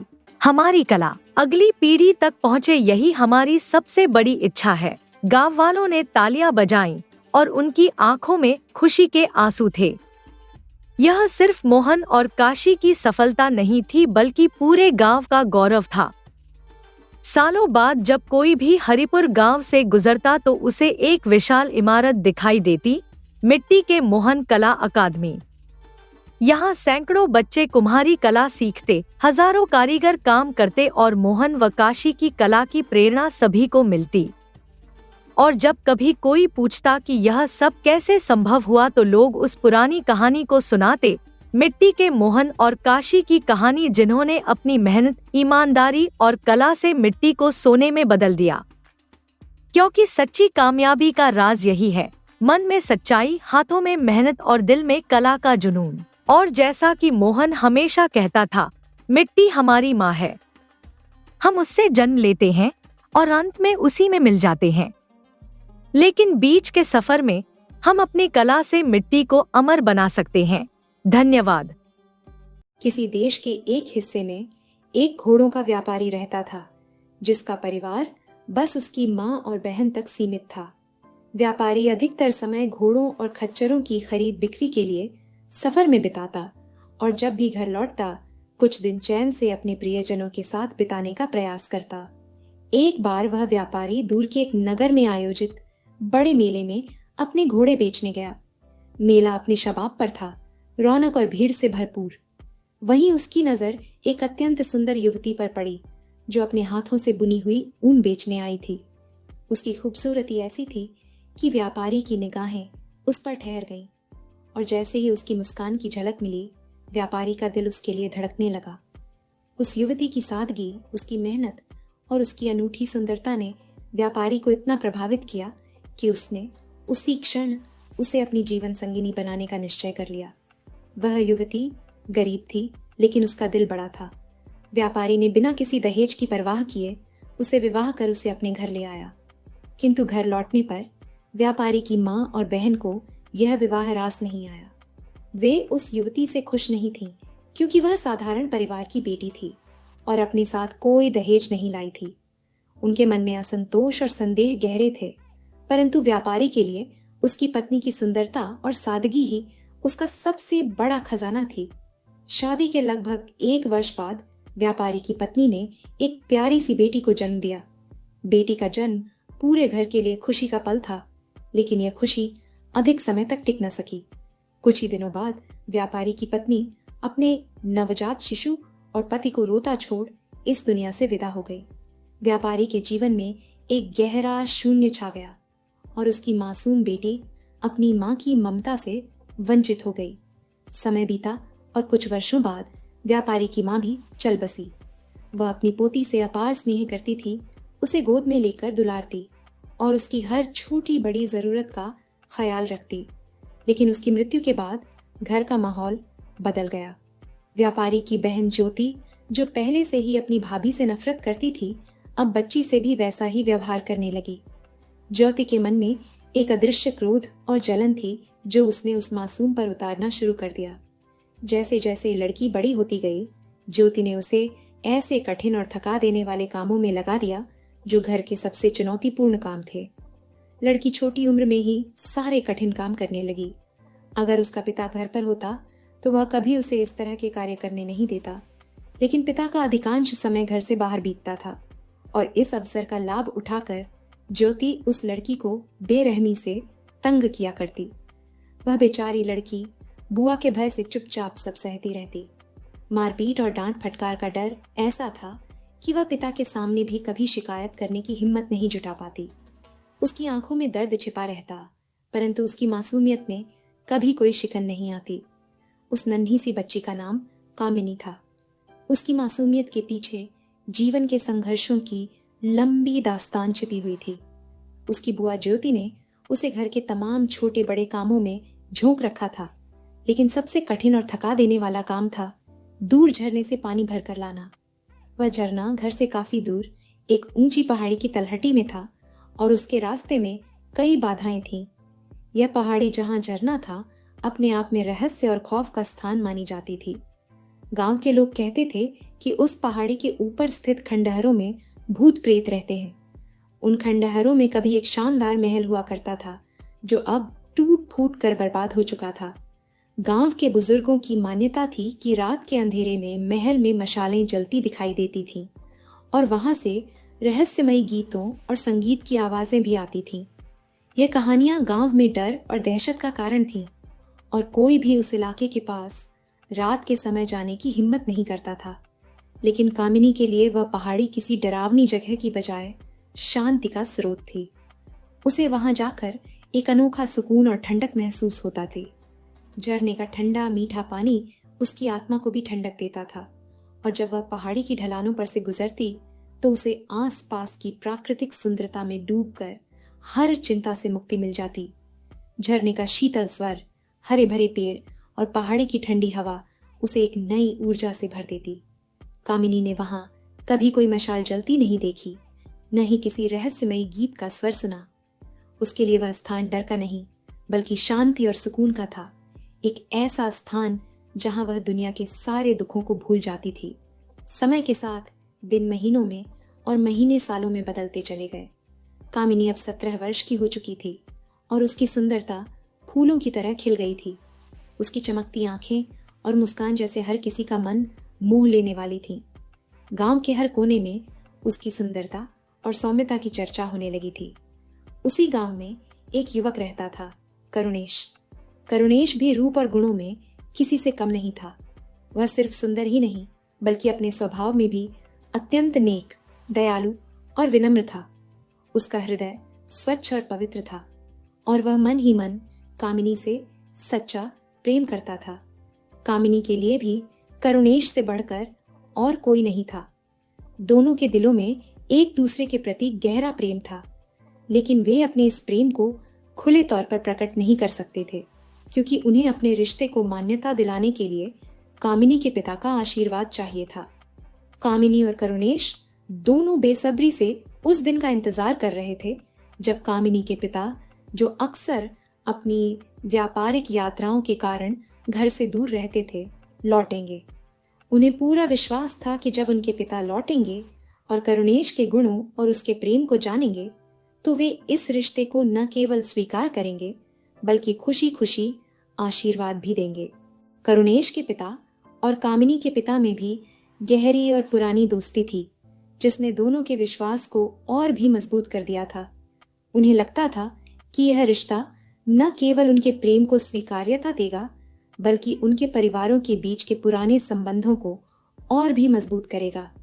कामिनी और करुणेश अपने दिलों में इस प्यार और उम्मीद को संजोए बस उस दिन की प्रतीक्षा कर रहे थे जब उनका मिलन संसार के सामने स्वीकृत होगा और वे एक नए जीवन की शुरुआत करेंगे। संयोग से इस बार कामिनी की 17वीं सालगिरह गांव में मनाए जाने वाले एक प्रमुख त्योहार के ठीक एक दिन पहले आ पड़ी थी। यह त्योहार उस गांव के निवासियों के लिए अत्यंत महत्वपूर्ण माना जाता था। उनकी मान्यता थी कि इस दिन कब्रों में सोए हुए मृतक जीवित हो उठते हैं और पूरी रात अलौकिक चमत्कारों की छाया में डूबी होती है। इस विशेष रात को पूरे गांव में एक भव्य नृत्य समारोह आयोजित किया जाने वाला था और कामिनी ने करुणेश से वादा किया था कि वह वहां अवश्य पहुंचेगी। कामिनी नृत्य में जाने के लिए बड़े उत्साह से तैयार होने लगी। उसने अपनी सबसे सुंदर पोशाक निकाली जो उसकी अद्वितीय सुंदरता को और भी निखार रही थी। उसके हल्के सुनहरे बालों पर उसने सुगंधित तेल लगाया और उनमें खूबसूरत फूलों को सजा लिया। इसके बाद उसने अपनी मुलायम रेशमी शॉल जिसमें फूलों की बारीक कढ़ाई थी अपने कंधों पर डाला। अपने प्रतिबिंब को एक अंतिम बार देखते हुए वह अपनी बुआ के पास आई। जैसे ही उसकी बुआ ज्योति ने उसे सज धज कर आते देखा, उसकी भौहें चढ़ गईं। गुस्से से उसकी आंखें चमक उठीं और उसने ताना देते हुए कहा, घर में पानी का एक भी घड़ा भरा नहीं है और तुझे नाच की पड़ी है। अभी नाच में 1 घंटे की देर है। इससे पहले जा और झरने से थोड़ा पानी भर ला। कामिनी के चेहरे पर एक क्षण के लिए असमंजस छा गया, लेकिन वह जानती थी कि उसकी बुआ के क्रोध का विरोध करना उसे और मुश्किल में डाल सकता है। अतः कामिनी ने बुआ जी से विनम्रता से कहा, बुआ जी, क्या इस समय झरने पर जाना जरूरी है? रात के लिए पानी की चिंता छोड़िए, रात में पानी की जरूरत ही क्या है, मैं पहले ही नाच के लिए पूरी तरह तैयार हूँ। अगर अब पानी लाने गई तो थकान के मारे मेरी सारी तैयारी खराब हो जाएगी। अगर कहें तो मैं पास वाले नल से ही पानी भर लाऊं। बुआ जी ने तीखे स्वर में जवाब दिया, उस नल का पानी तो कोई कुत्ता भी नहीं पिएगा। तुमसे काम की उम्मीद करना ही बेकार है, नालायक कहीं की।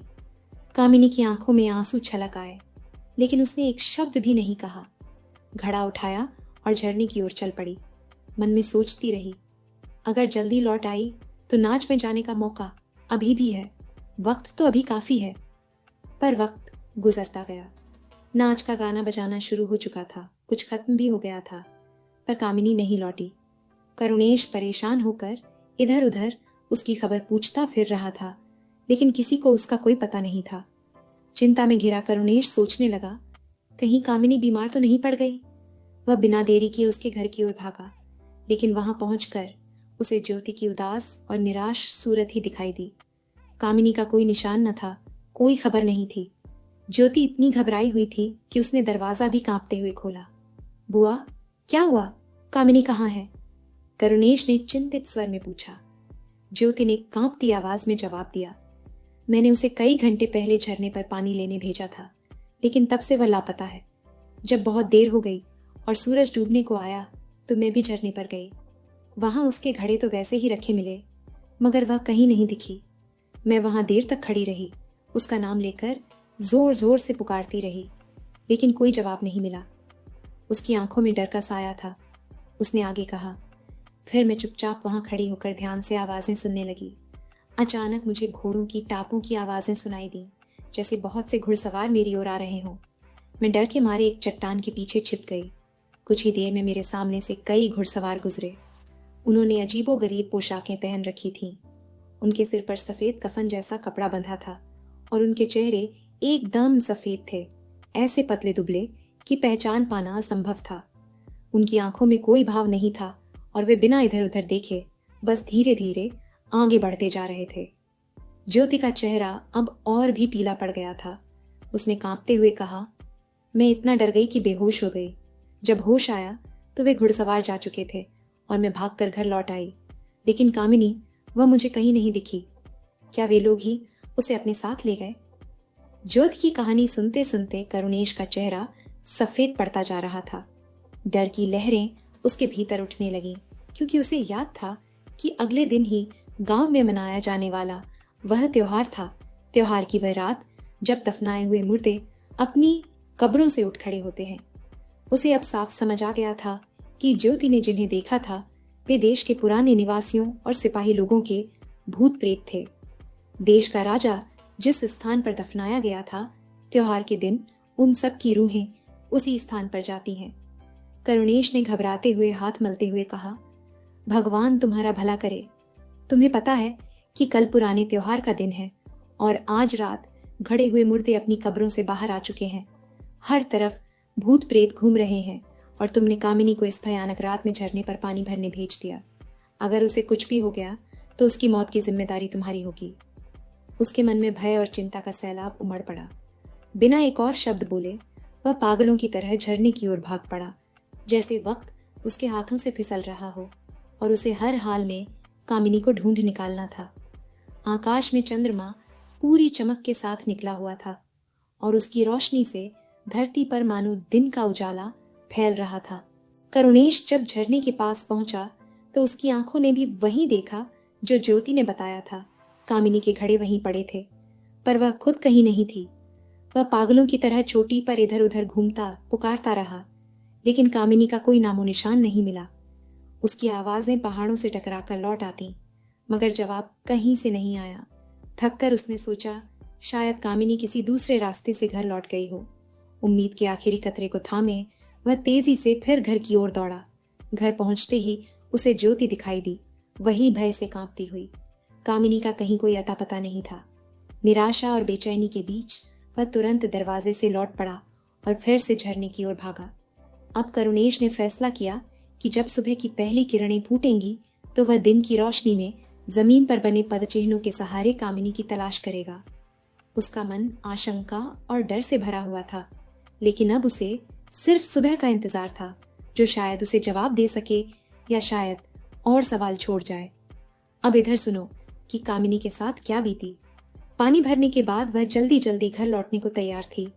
घड़े पानी से भर चुके थे और उसने उन्हें उठाने की कोशिश की ही थी कि अचानक दूर से घोड़ों की टापों की गूंज उसके कानों में पड़ी। डरते डरते उसने भी अपनी बुआ की ही तरह दौड़ लगाई और एक चट्टान के पीछे छिप गई। वहां से झांकते हुए उसने देखा बहुत से घुड़सवार आ रहे थे। उनकी त्वचा सफेद थी और वे पुराने जमाने की अजीबोगरीब पोशाकें पहने हुए थे। वे बिना कोई आवाज किए गहरे सन्नाटे में यूं चल रहे थे जैसे किसी राजा की अर्थी के साथ हों। उनकी चाल में कुछ ऐसा था जो डरावना था।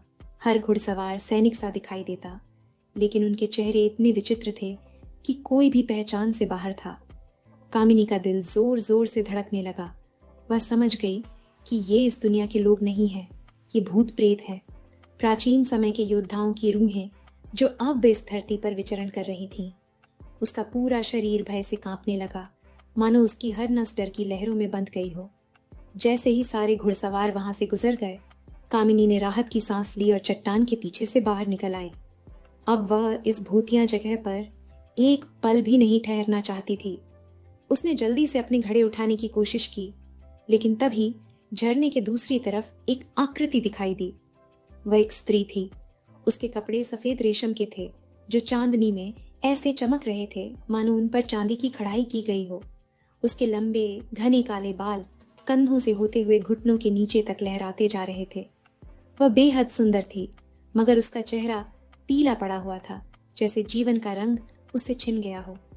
स्त्री बिना हिले डुले बस शांत खड़ी होकर कामिनी को देख रही थी। उसकी रहस्यमयी निगाहें कामिनी के भीतर गहरे डर की लहरें पैदा कर रही थीं।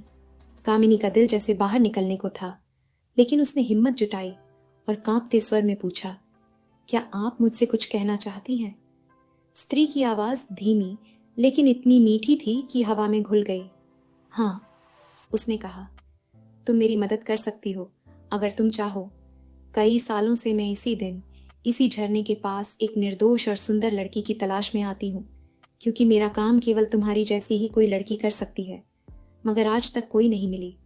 तुम पहली हो जिसे मैं इतने वर्षों में देख पाई हूँ। कामिनी स्त्री की बातों को सुनकर हैरान थी, लेकिन उसका डर अब भी कायम था, मानो इस रहस्य में छिपा कुछ और भयावह हो सकता था। कामिनी के मन में करुणेश और नाचने की यादें कौंधने लगीं, लेकिन उस स्त्री की आवाज में इतनी मिठास और करुणा थी कि कामिनी उससे इनकार नहीं कर सकी। धीमे स्वर में उसने कहा, मैं आपकी मदद करूंगी, तो फिर मेरे साथ आओ, स्त्री ने मुलायम आवाज में कहा। कामिनी ने अपने भरे हुए घड़े वहीं झरने के पास छोड़ दिए और उस रहस्यमयी स्त्री के पीछे पीछे चल पड़ी। दोनों बिना एक शब्द कहे चुपचाप लंबे समय तक चलते रहे। आखिरकार वे एक पहाड़ी गुफा के मुहाने पर पहुंची, जिसका द्वार एक विशाल काले पत्थर से ढंका हुआ था। स्त्री ने अपना हाथ जैसे ही गुफा के दरवाजे पर रखा, वह पत्थर खुद ब खुद हट गया और गुफा का अंदरूनी भाग धीरे धीरे कामिनी की आंखों के सामने साफ दिखाई देने लगा। अपनी आंखें बंद कर लो और मेरा हाथ थाम लो, स्त्री ने कहा, मैं तुम्हें रास्ता दिखाऊंगी। कामिनी ने आंखें मूंद लीं और उस स्त्री का हाथ थाम लिया। उसका हाथ बर्फ की तरह ठंडा था, जिससे कामिनी के पूरे शरीर में सिहरन दौड़ गई। दोनों एक अनदेखे रास्ते पर गहरी खामोशी में आगे बढ़ती रहीं। कामिनी को महसूस हो रहा था कि वे कहीं बहुत दूर पहाड़ों के नीचे गहराई में उतर रही हैं, जैसे वह धरती के गर्भ पाताल लोक तक पहुंच गई हो। आखिरकार स्त्री रुक गई और धीरे से बोली, अब तुम अपनी आंखें खोल लो। कामिनी ने आंखें खोली और जो उसने देखा वह उसकी कल्पना से परे था। गुफा का हर कोना इतनी चकाचौंध भरी रोशनी से दमक रहा था कि उसकी आंखें चौंधियां गईं। गुफा की दीवारें और छतें मानो हीरे मोतियों से जड़ी थीं। हर ओर बेशुमार कीमती रत्नों की चट्टानें बिखरी पड़ी थीं। ये रत्न किसी जादुई रोशनी में चमक रहे थे, ऐसी रोशनी जो न सूर्य की थी न चांद की। यह उजाला कहाँ से आ रहा था इसका कोई अंदाजा नहीं हो रहा था, लेकिन उसकी चमक में एक रहस्यमयी और अलौकिक सौंदर्य था। मेरे पास आकर बैठो, वह रहस्यमयी स्त्री धीमी पर मधुर आवाज में बोली। अब मैं तुम्हें अपनी कहानी सुनाऊंगी और बताऊंगी कि तुम किस प्रकार मेरी मदद कर सकती हो। कामिनी अब भी मंत्रमुग्ध और आश्चर्यचकित धीरे से उसके पास आकर बैठ गई। गुफा का वातावरण और वह स्त्री दोनों ही अद्भुत रहस्यों से भरे थे। उसकी हर धड़कन में अब एक नई उत्सुकता थी, मानो वह किसी प्राचीन रहस्य के द्वार पर खड़ी हो, जिसके भीतर अनकही कहानियां छिपी हों। उस स्त्री ने अपनी दर्द भरी कहानी शुरू की। उसकी आवाज में शहद जैसी मिठास के साथ सदियों पुरानी पीड़ा थी। सदियों पहले मैं भी तुम्हारी ही तरह एक सुंदर और मासूम लड़की थी। मेरा जन्म एक राजा के परिवार में हुआ था। उन दिनों हमारे राज परिवार और पड़ोस के कई राज्यों के बीच घोर युद्ध छिड़ा हुआ था। एक दिन हमारे राज्य पर पड़ोसी राज्य की फौजों ने हमला कर दिया और चारों ओर से हमें घेर लिया। मैं भी उनके घेरे में फंस गई। शुरुआत में तो मुझे अपने परिवार, अपने भाई बहनों की चिंता सताती थी, लेकिन वक्त के साथ जिस विधर्मी अफसर ने मुझे बंदी बनाया था, मैं उसी पर मोहित हो गई। उसका साहस, उसकी शख्सियत मुझे आकर्षित करने लगी। वह मुझे अपने देश ले गया और वहां उसने मुझे अपने धर्म में दीक्षित किया। फिर हम दोनों ने विवाह कर लिया। लेकिन जब मेरे पिता को यह खबर मिली, तब वह अपनी मृत्युशैया पर अंतिम सांसें गिन रहे थे। उनकी नजरों में मेरा यह कदम राज्य के प्रति एक गहरा धोखा था। मरते मरते उन्होंने मुझे श्राप दे दिया कि मैंने अपने देश और अपने धर्म को छोड़ने का जो पाप किया है, उसकी सजा यह होगी कि मेरी आत्मा मरने के बाद भी इस दुनिया में भटकती रहेगी। मैं भूत बनकर अनंत काल तक इस सृष्टि में भटकती रहूंगी। मेरी माँ ने जब यह भयानक श्राप सुना तो उनके होश उड़ गए। उन्हें अच्छी तरह पता था कि हमारी संस्कृति में आत्मा का युगों युगों तक यूं ही भटकते रहना कितना विनाशकारी साबित हो सकता है। अतः अपने पति के अंतिम दर्शन के वक्त उन्होंने रोते रोते मेरे पिता से इस श्राप को वापस लेने की विनती की। तब मेरे पिता ने कहा कि मैं श्राप वापस तो नहीं ले सकता, मगर मेरी आत्मा तब तक ही इस गुफा में कैद रहेगी जब तक कोई निर्दोष और सुंदर लड़की यहां आकर मेरी मदद न करे और मुझे इस शाप से मुक्ति न दिलाए। कहानी खत्म करते हुए उस स्त्री की आंखों में गहरी उदासी थी, मानो उसकी सदियों की तड़प और इंतजार अब अपना अंत चाहती हो। वह स्त्री आगे कहने लगी, ये गुफा जादू से बंधी हुई है। तुम्हें मेरा हाथ मजबूती से थामे रखना होगा, क्योंकि इस दौरान जो भी जादू मुझ पर किए गए हैं वे धीरे धीरे टूटेंगे। जब सारे जादू उतर जाएंगे तब तुम मुझे चूम लेना। बस यही एक तरीका है जिससे मेरी दुखी आत्मा को मुक्ति मिल सकती है। लेकिन क्या तुम में इतना साहस है कि इस कठिन घड़ी में मेरा हाथ पकड़े रह सको?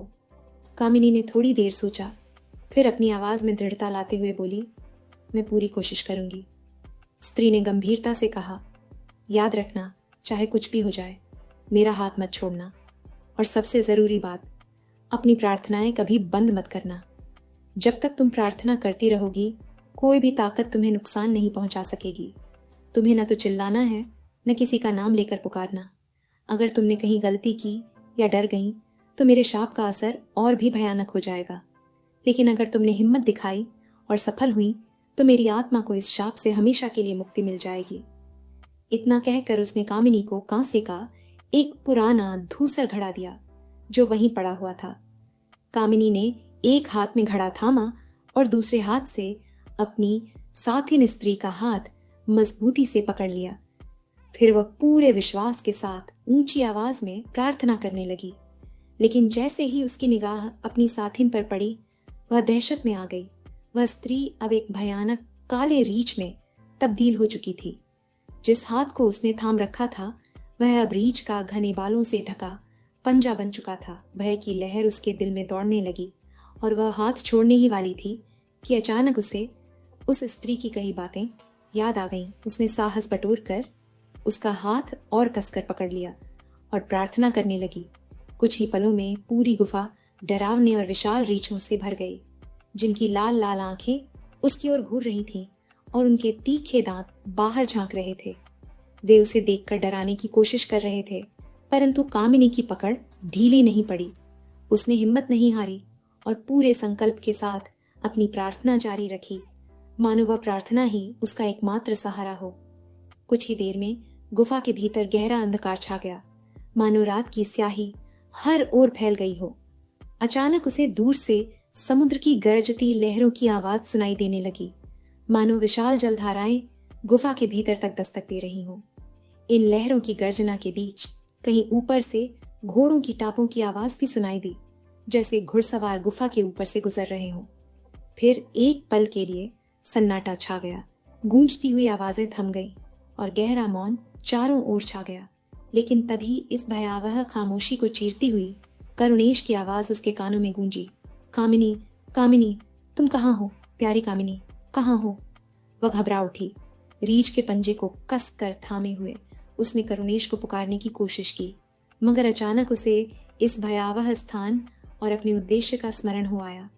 उसे एहसास हुआ कि अगर उसने जवाब दिया तो वह इस अनजानी दुनिया के खतरे में फंस सकती है। करुणेश की आवाज अब भी निरंतर गूंज रही थी, जैसे वह उसे पुकार पुकार कर पास बुला रहा हो, कामिनी, कामिनी। परंतु कामिनी ने अपने डर को दूर करते हुए उन आवाजों को अनसुना कर दिया। उसने एक बार फिर से अपनी प्रार्थना को और भी तेज स्वर में पढ़ना शुरू कर दिया, मानो उसकी प्रार्थना ही उसे इन घातक शक्तियों से बचा सकती हो। धीरे धीरे करुणेश की आवाज भी मानो हवा में घुलने लगी और अंततः वह भी पूरी तरह शांत हो गई, जैसे वह कभी थी ही नहीं। अंततः गुफा के भीतर धीरे धीरे रोशनी फैलने लगी और उसी क्षण दीवारों पर जड़े हुए हीरे फिर से झिलमिलाने लगे, जैसे किसी अदृश्य शक्ति ने उन्हें पुनः जीवन दे दिया हो। कामिनी के हाथ में जो पंजा था वह अब और भी ठंडा होने लगा, उसकी बनावट में भी बदलाव आने लगा। इस रहस्यमयी परिवर्तन को महसूस कर भय से कांपती कामिनी ने अपनी आंखें कसकर बंद कर लीं। इस रहस्यमयी परिवर्तन को महसूस कर भय से कांपती कामिनी ने अपनी आंखें कसकर बंद कर लीं। उसके मन में सवाल उमड़ने लगे, यह हाथ जो उसने थामा है वह अब क्या बन चुका है? कुछ ही देर बाद गुफा में एक सर्द फुंकार की आवाज गूंजी। डरते डरते उसने अपनी आंखें खोलीं और जो दृश्य उसने देखा उससे उसका दिल दहल गया। उसकी साथिन स्त्री अब एक विशाल, लंबा और मोटा सांप बन चुकी थी, जिसका ठंडा लहराता शरीर उसके हाथ में था। भय की लहर उसके मन में उठी, लेकिन इससे पहले कि वह और कुछ सोच पाती, गुफा के हर कोने में अनगिनत सांप प्रकट होने लगे। वे चारों ओर से रेंगते हुए उसकी ओर बढ़े, अपने तीखे दांतों से उसे डंसने के लिए तैयार, मानो उसकी हर सांस गिन ली गई हो। परंतु कामिनी ने घबराहट के बावजूद उस सांप को पकड़े रखा। उसकी पकड़ ढीली नहीं हुई। उसने अपनी प्रार्थना को और भी ऊंचे स्वर में पढ़ना शुरू किया, मानो यही उसकी ढाल हो, वही मंत्र उसे इन भयावह जीवों से बचा सकेंगे। सांप उसकी ओर फुफकारते हुए बढ़ते रहे, लेकिन कामिनी की आवाज की गूंज गुफा में प्रतिध्वनित होती रही और उसकी हिम्मत अडिग रही। कुछ ही देर में सारे सांप अचानक गायब हो गए, जैसे वे कभी थे ही नहीं। अब गुफा की भूमि से आग की तेज लाल लपटें उठने लगीं और कामिनी ने खुद को उन भयानक लपटों के बीच घिरा हुआ पाया। उसके हाथ में थमा हुआ सांप अब एक जलती हुई दहकती लाल सलाख में बदल चुका था। भय से उसका दिल कांप उठा और वह उसे छोड़ने ही वाली थी कि तभी उसे अपनी दुखियारी साथिन का ध्यान आया। उसका दिल पिघल गया और वह उस सलाख को कसकर पकड़े रही, प्रार्थनाओं को दोहराती रही, मानो उसकी आवाज से आग शांत हो जाएगी। उसी क्षण उसने देखा कि वह स्त्री धीरे धीरे फिर से प्रकट हो रही है। उसके हाथ में पकड़ी हुई जलती सलाख अब एक कोमल सफेद हाथ में तब्दील हो चुकी थी और उसके चारों ओर हल्की हल्की आग की लपटें अब भी नाच रही थीं। दृश्य अलौकिक था, मानो कोई दिव्य चमत्कार उसके सामने घटित हो रहा हो। अब मुझे चूम लो, उस स्त्री ने धीमी मर्मस्पर्शी आवाज में कहा। कामिनी का दिल तेजी से धड़कने लगा, पर उसने हिम्मत जुटाई और धीरे धीरे आग की लपटों की ओर झुककर उसे चूम लिया। जैसे ही उसने ऐसा किया, आग की लपटें मानो जादू से बुझ गईं और चारों ओर एक शांत ठंडी हवा बहने लगी। पूरी गुफा जैसे शांत हो गई और हर ओर सुकून का एहसास फैल गया। कामिनी ने महसूस किया कि अब उसके हाथ में कुछ नहीं था। उसकी साथिन गायब हो चुकी थी, लेकिन उस गहरे अंधकार में भी उसे किसी की लंबी संतोषपूर्ण सांस सुनाई दी। उसके बाद अचानक उस पर गहरी नींद का आवरण छा गया और वह उसी पल शांतिपूर्ण नींद में डूब गई। जब कामिनी की आंखें खुलीं तो उसने खुद को एक सुंदर झरने के पास लेटे पाया। उसके पास ही घड़े पानी से भरे हुए रखे थे। कुछ पल के लिए उसे लगा कि यह सब एक सपना था, वह भयानक गुफा, सांप, आग और वह रहस्यमयी स्त्री। लेकिन तभी उसकी नजर अपने हाथ में पकड़े उस घड़े पर पड़ी, जो ठीक वैसा ही था जैसा उस स्त्री ने उसे दिया था। घड़ा अब साधारण नहीं बल्कि चमचमाते सोने का लग रहा था। उस पल कामिनी को यकीन हो गया कि रात की घटनाएं कोई सपना नहीं बल्कि हकीकत थी। चारों ओर हल्की रोशनी फैलने लगी थी और पक्षियों की मधुर चहचहाहट से वातावरण जीवंत हो गया था। कामिनी का मन हल्का और प्रसन्न था, मानो उसके दिल से सारा भय उतर चुका हो। उसने सोने का घड़ा उठाया और घर की ओर चल पड़ी। वह कुछ ही दूर पहुंची होगी कि उसने देखा करुणेश उसकी ओर दौड़ा चला आ रहा है। उसके चेहरे पर गहरी चिंता और बेचैनी साफ झलक रही थी, मानो वह सारी रात उसकी सलामती के लिए बेचैन रहा हो। कामिनी को देखते ही करुणेश खुशी से पागल हो गया।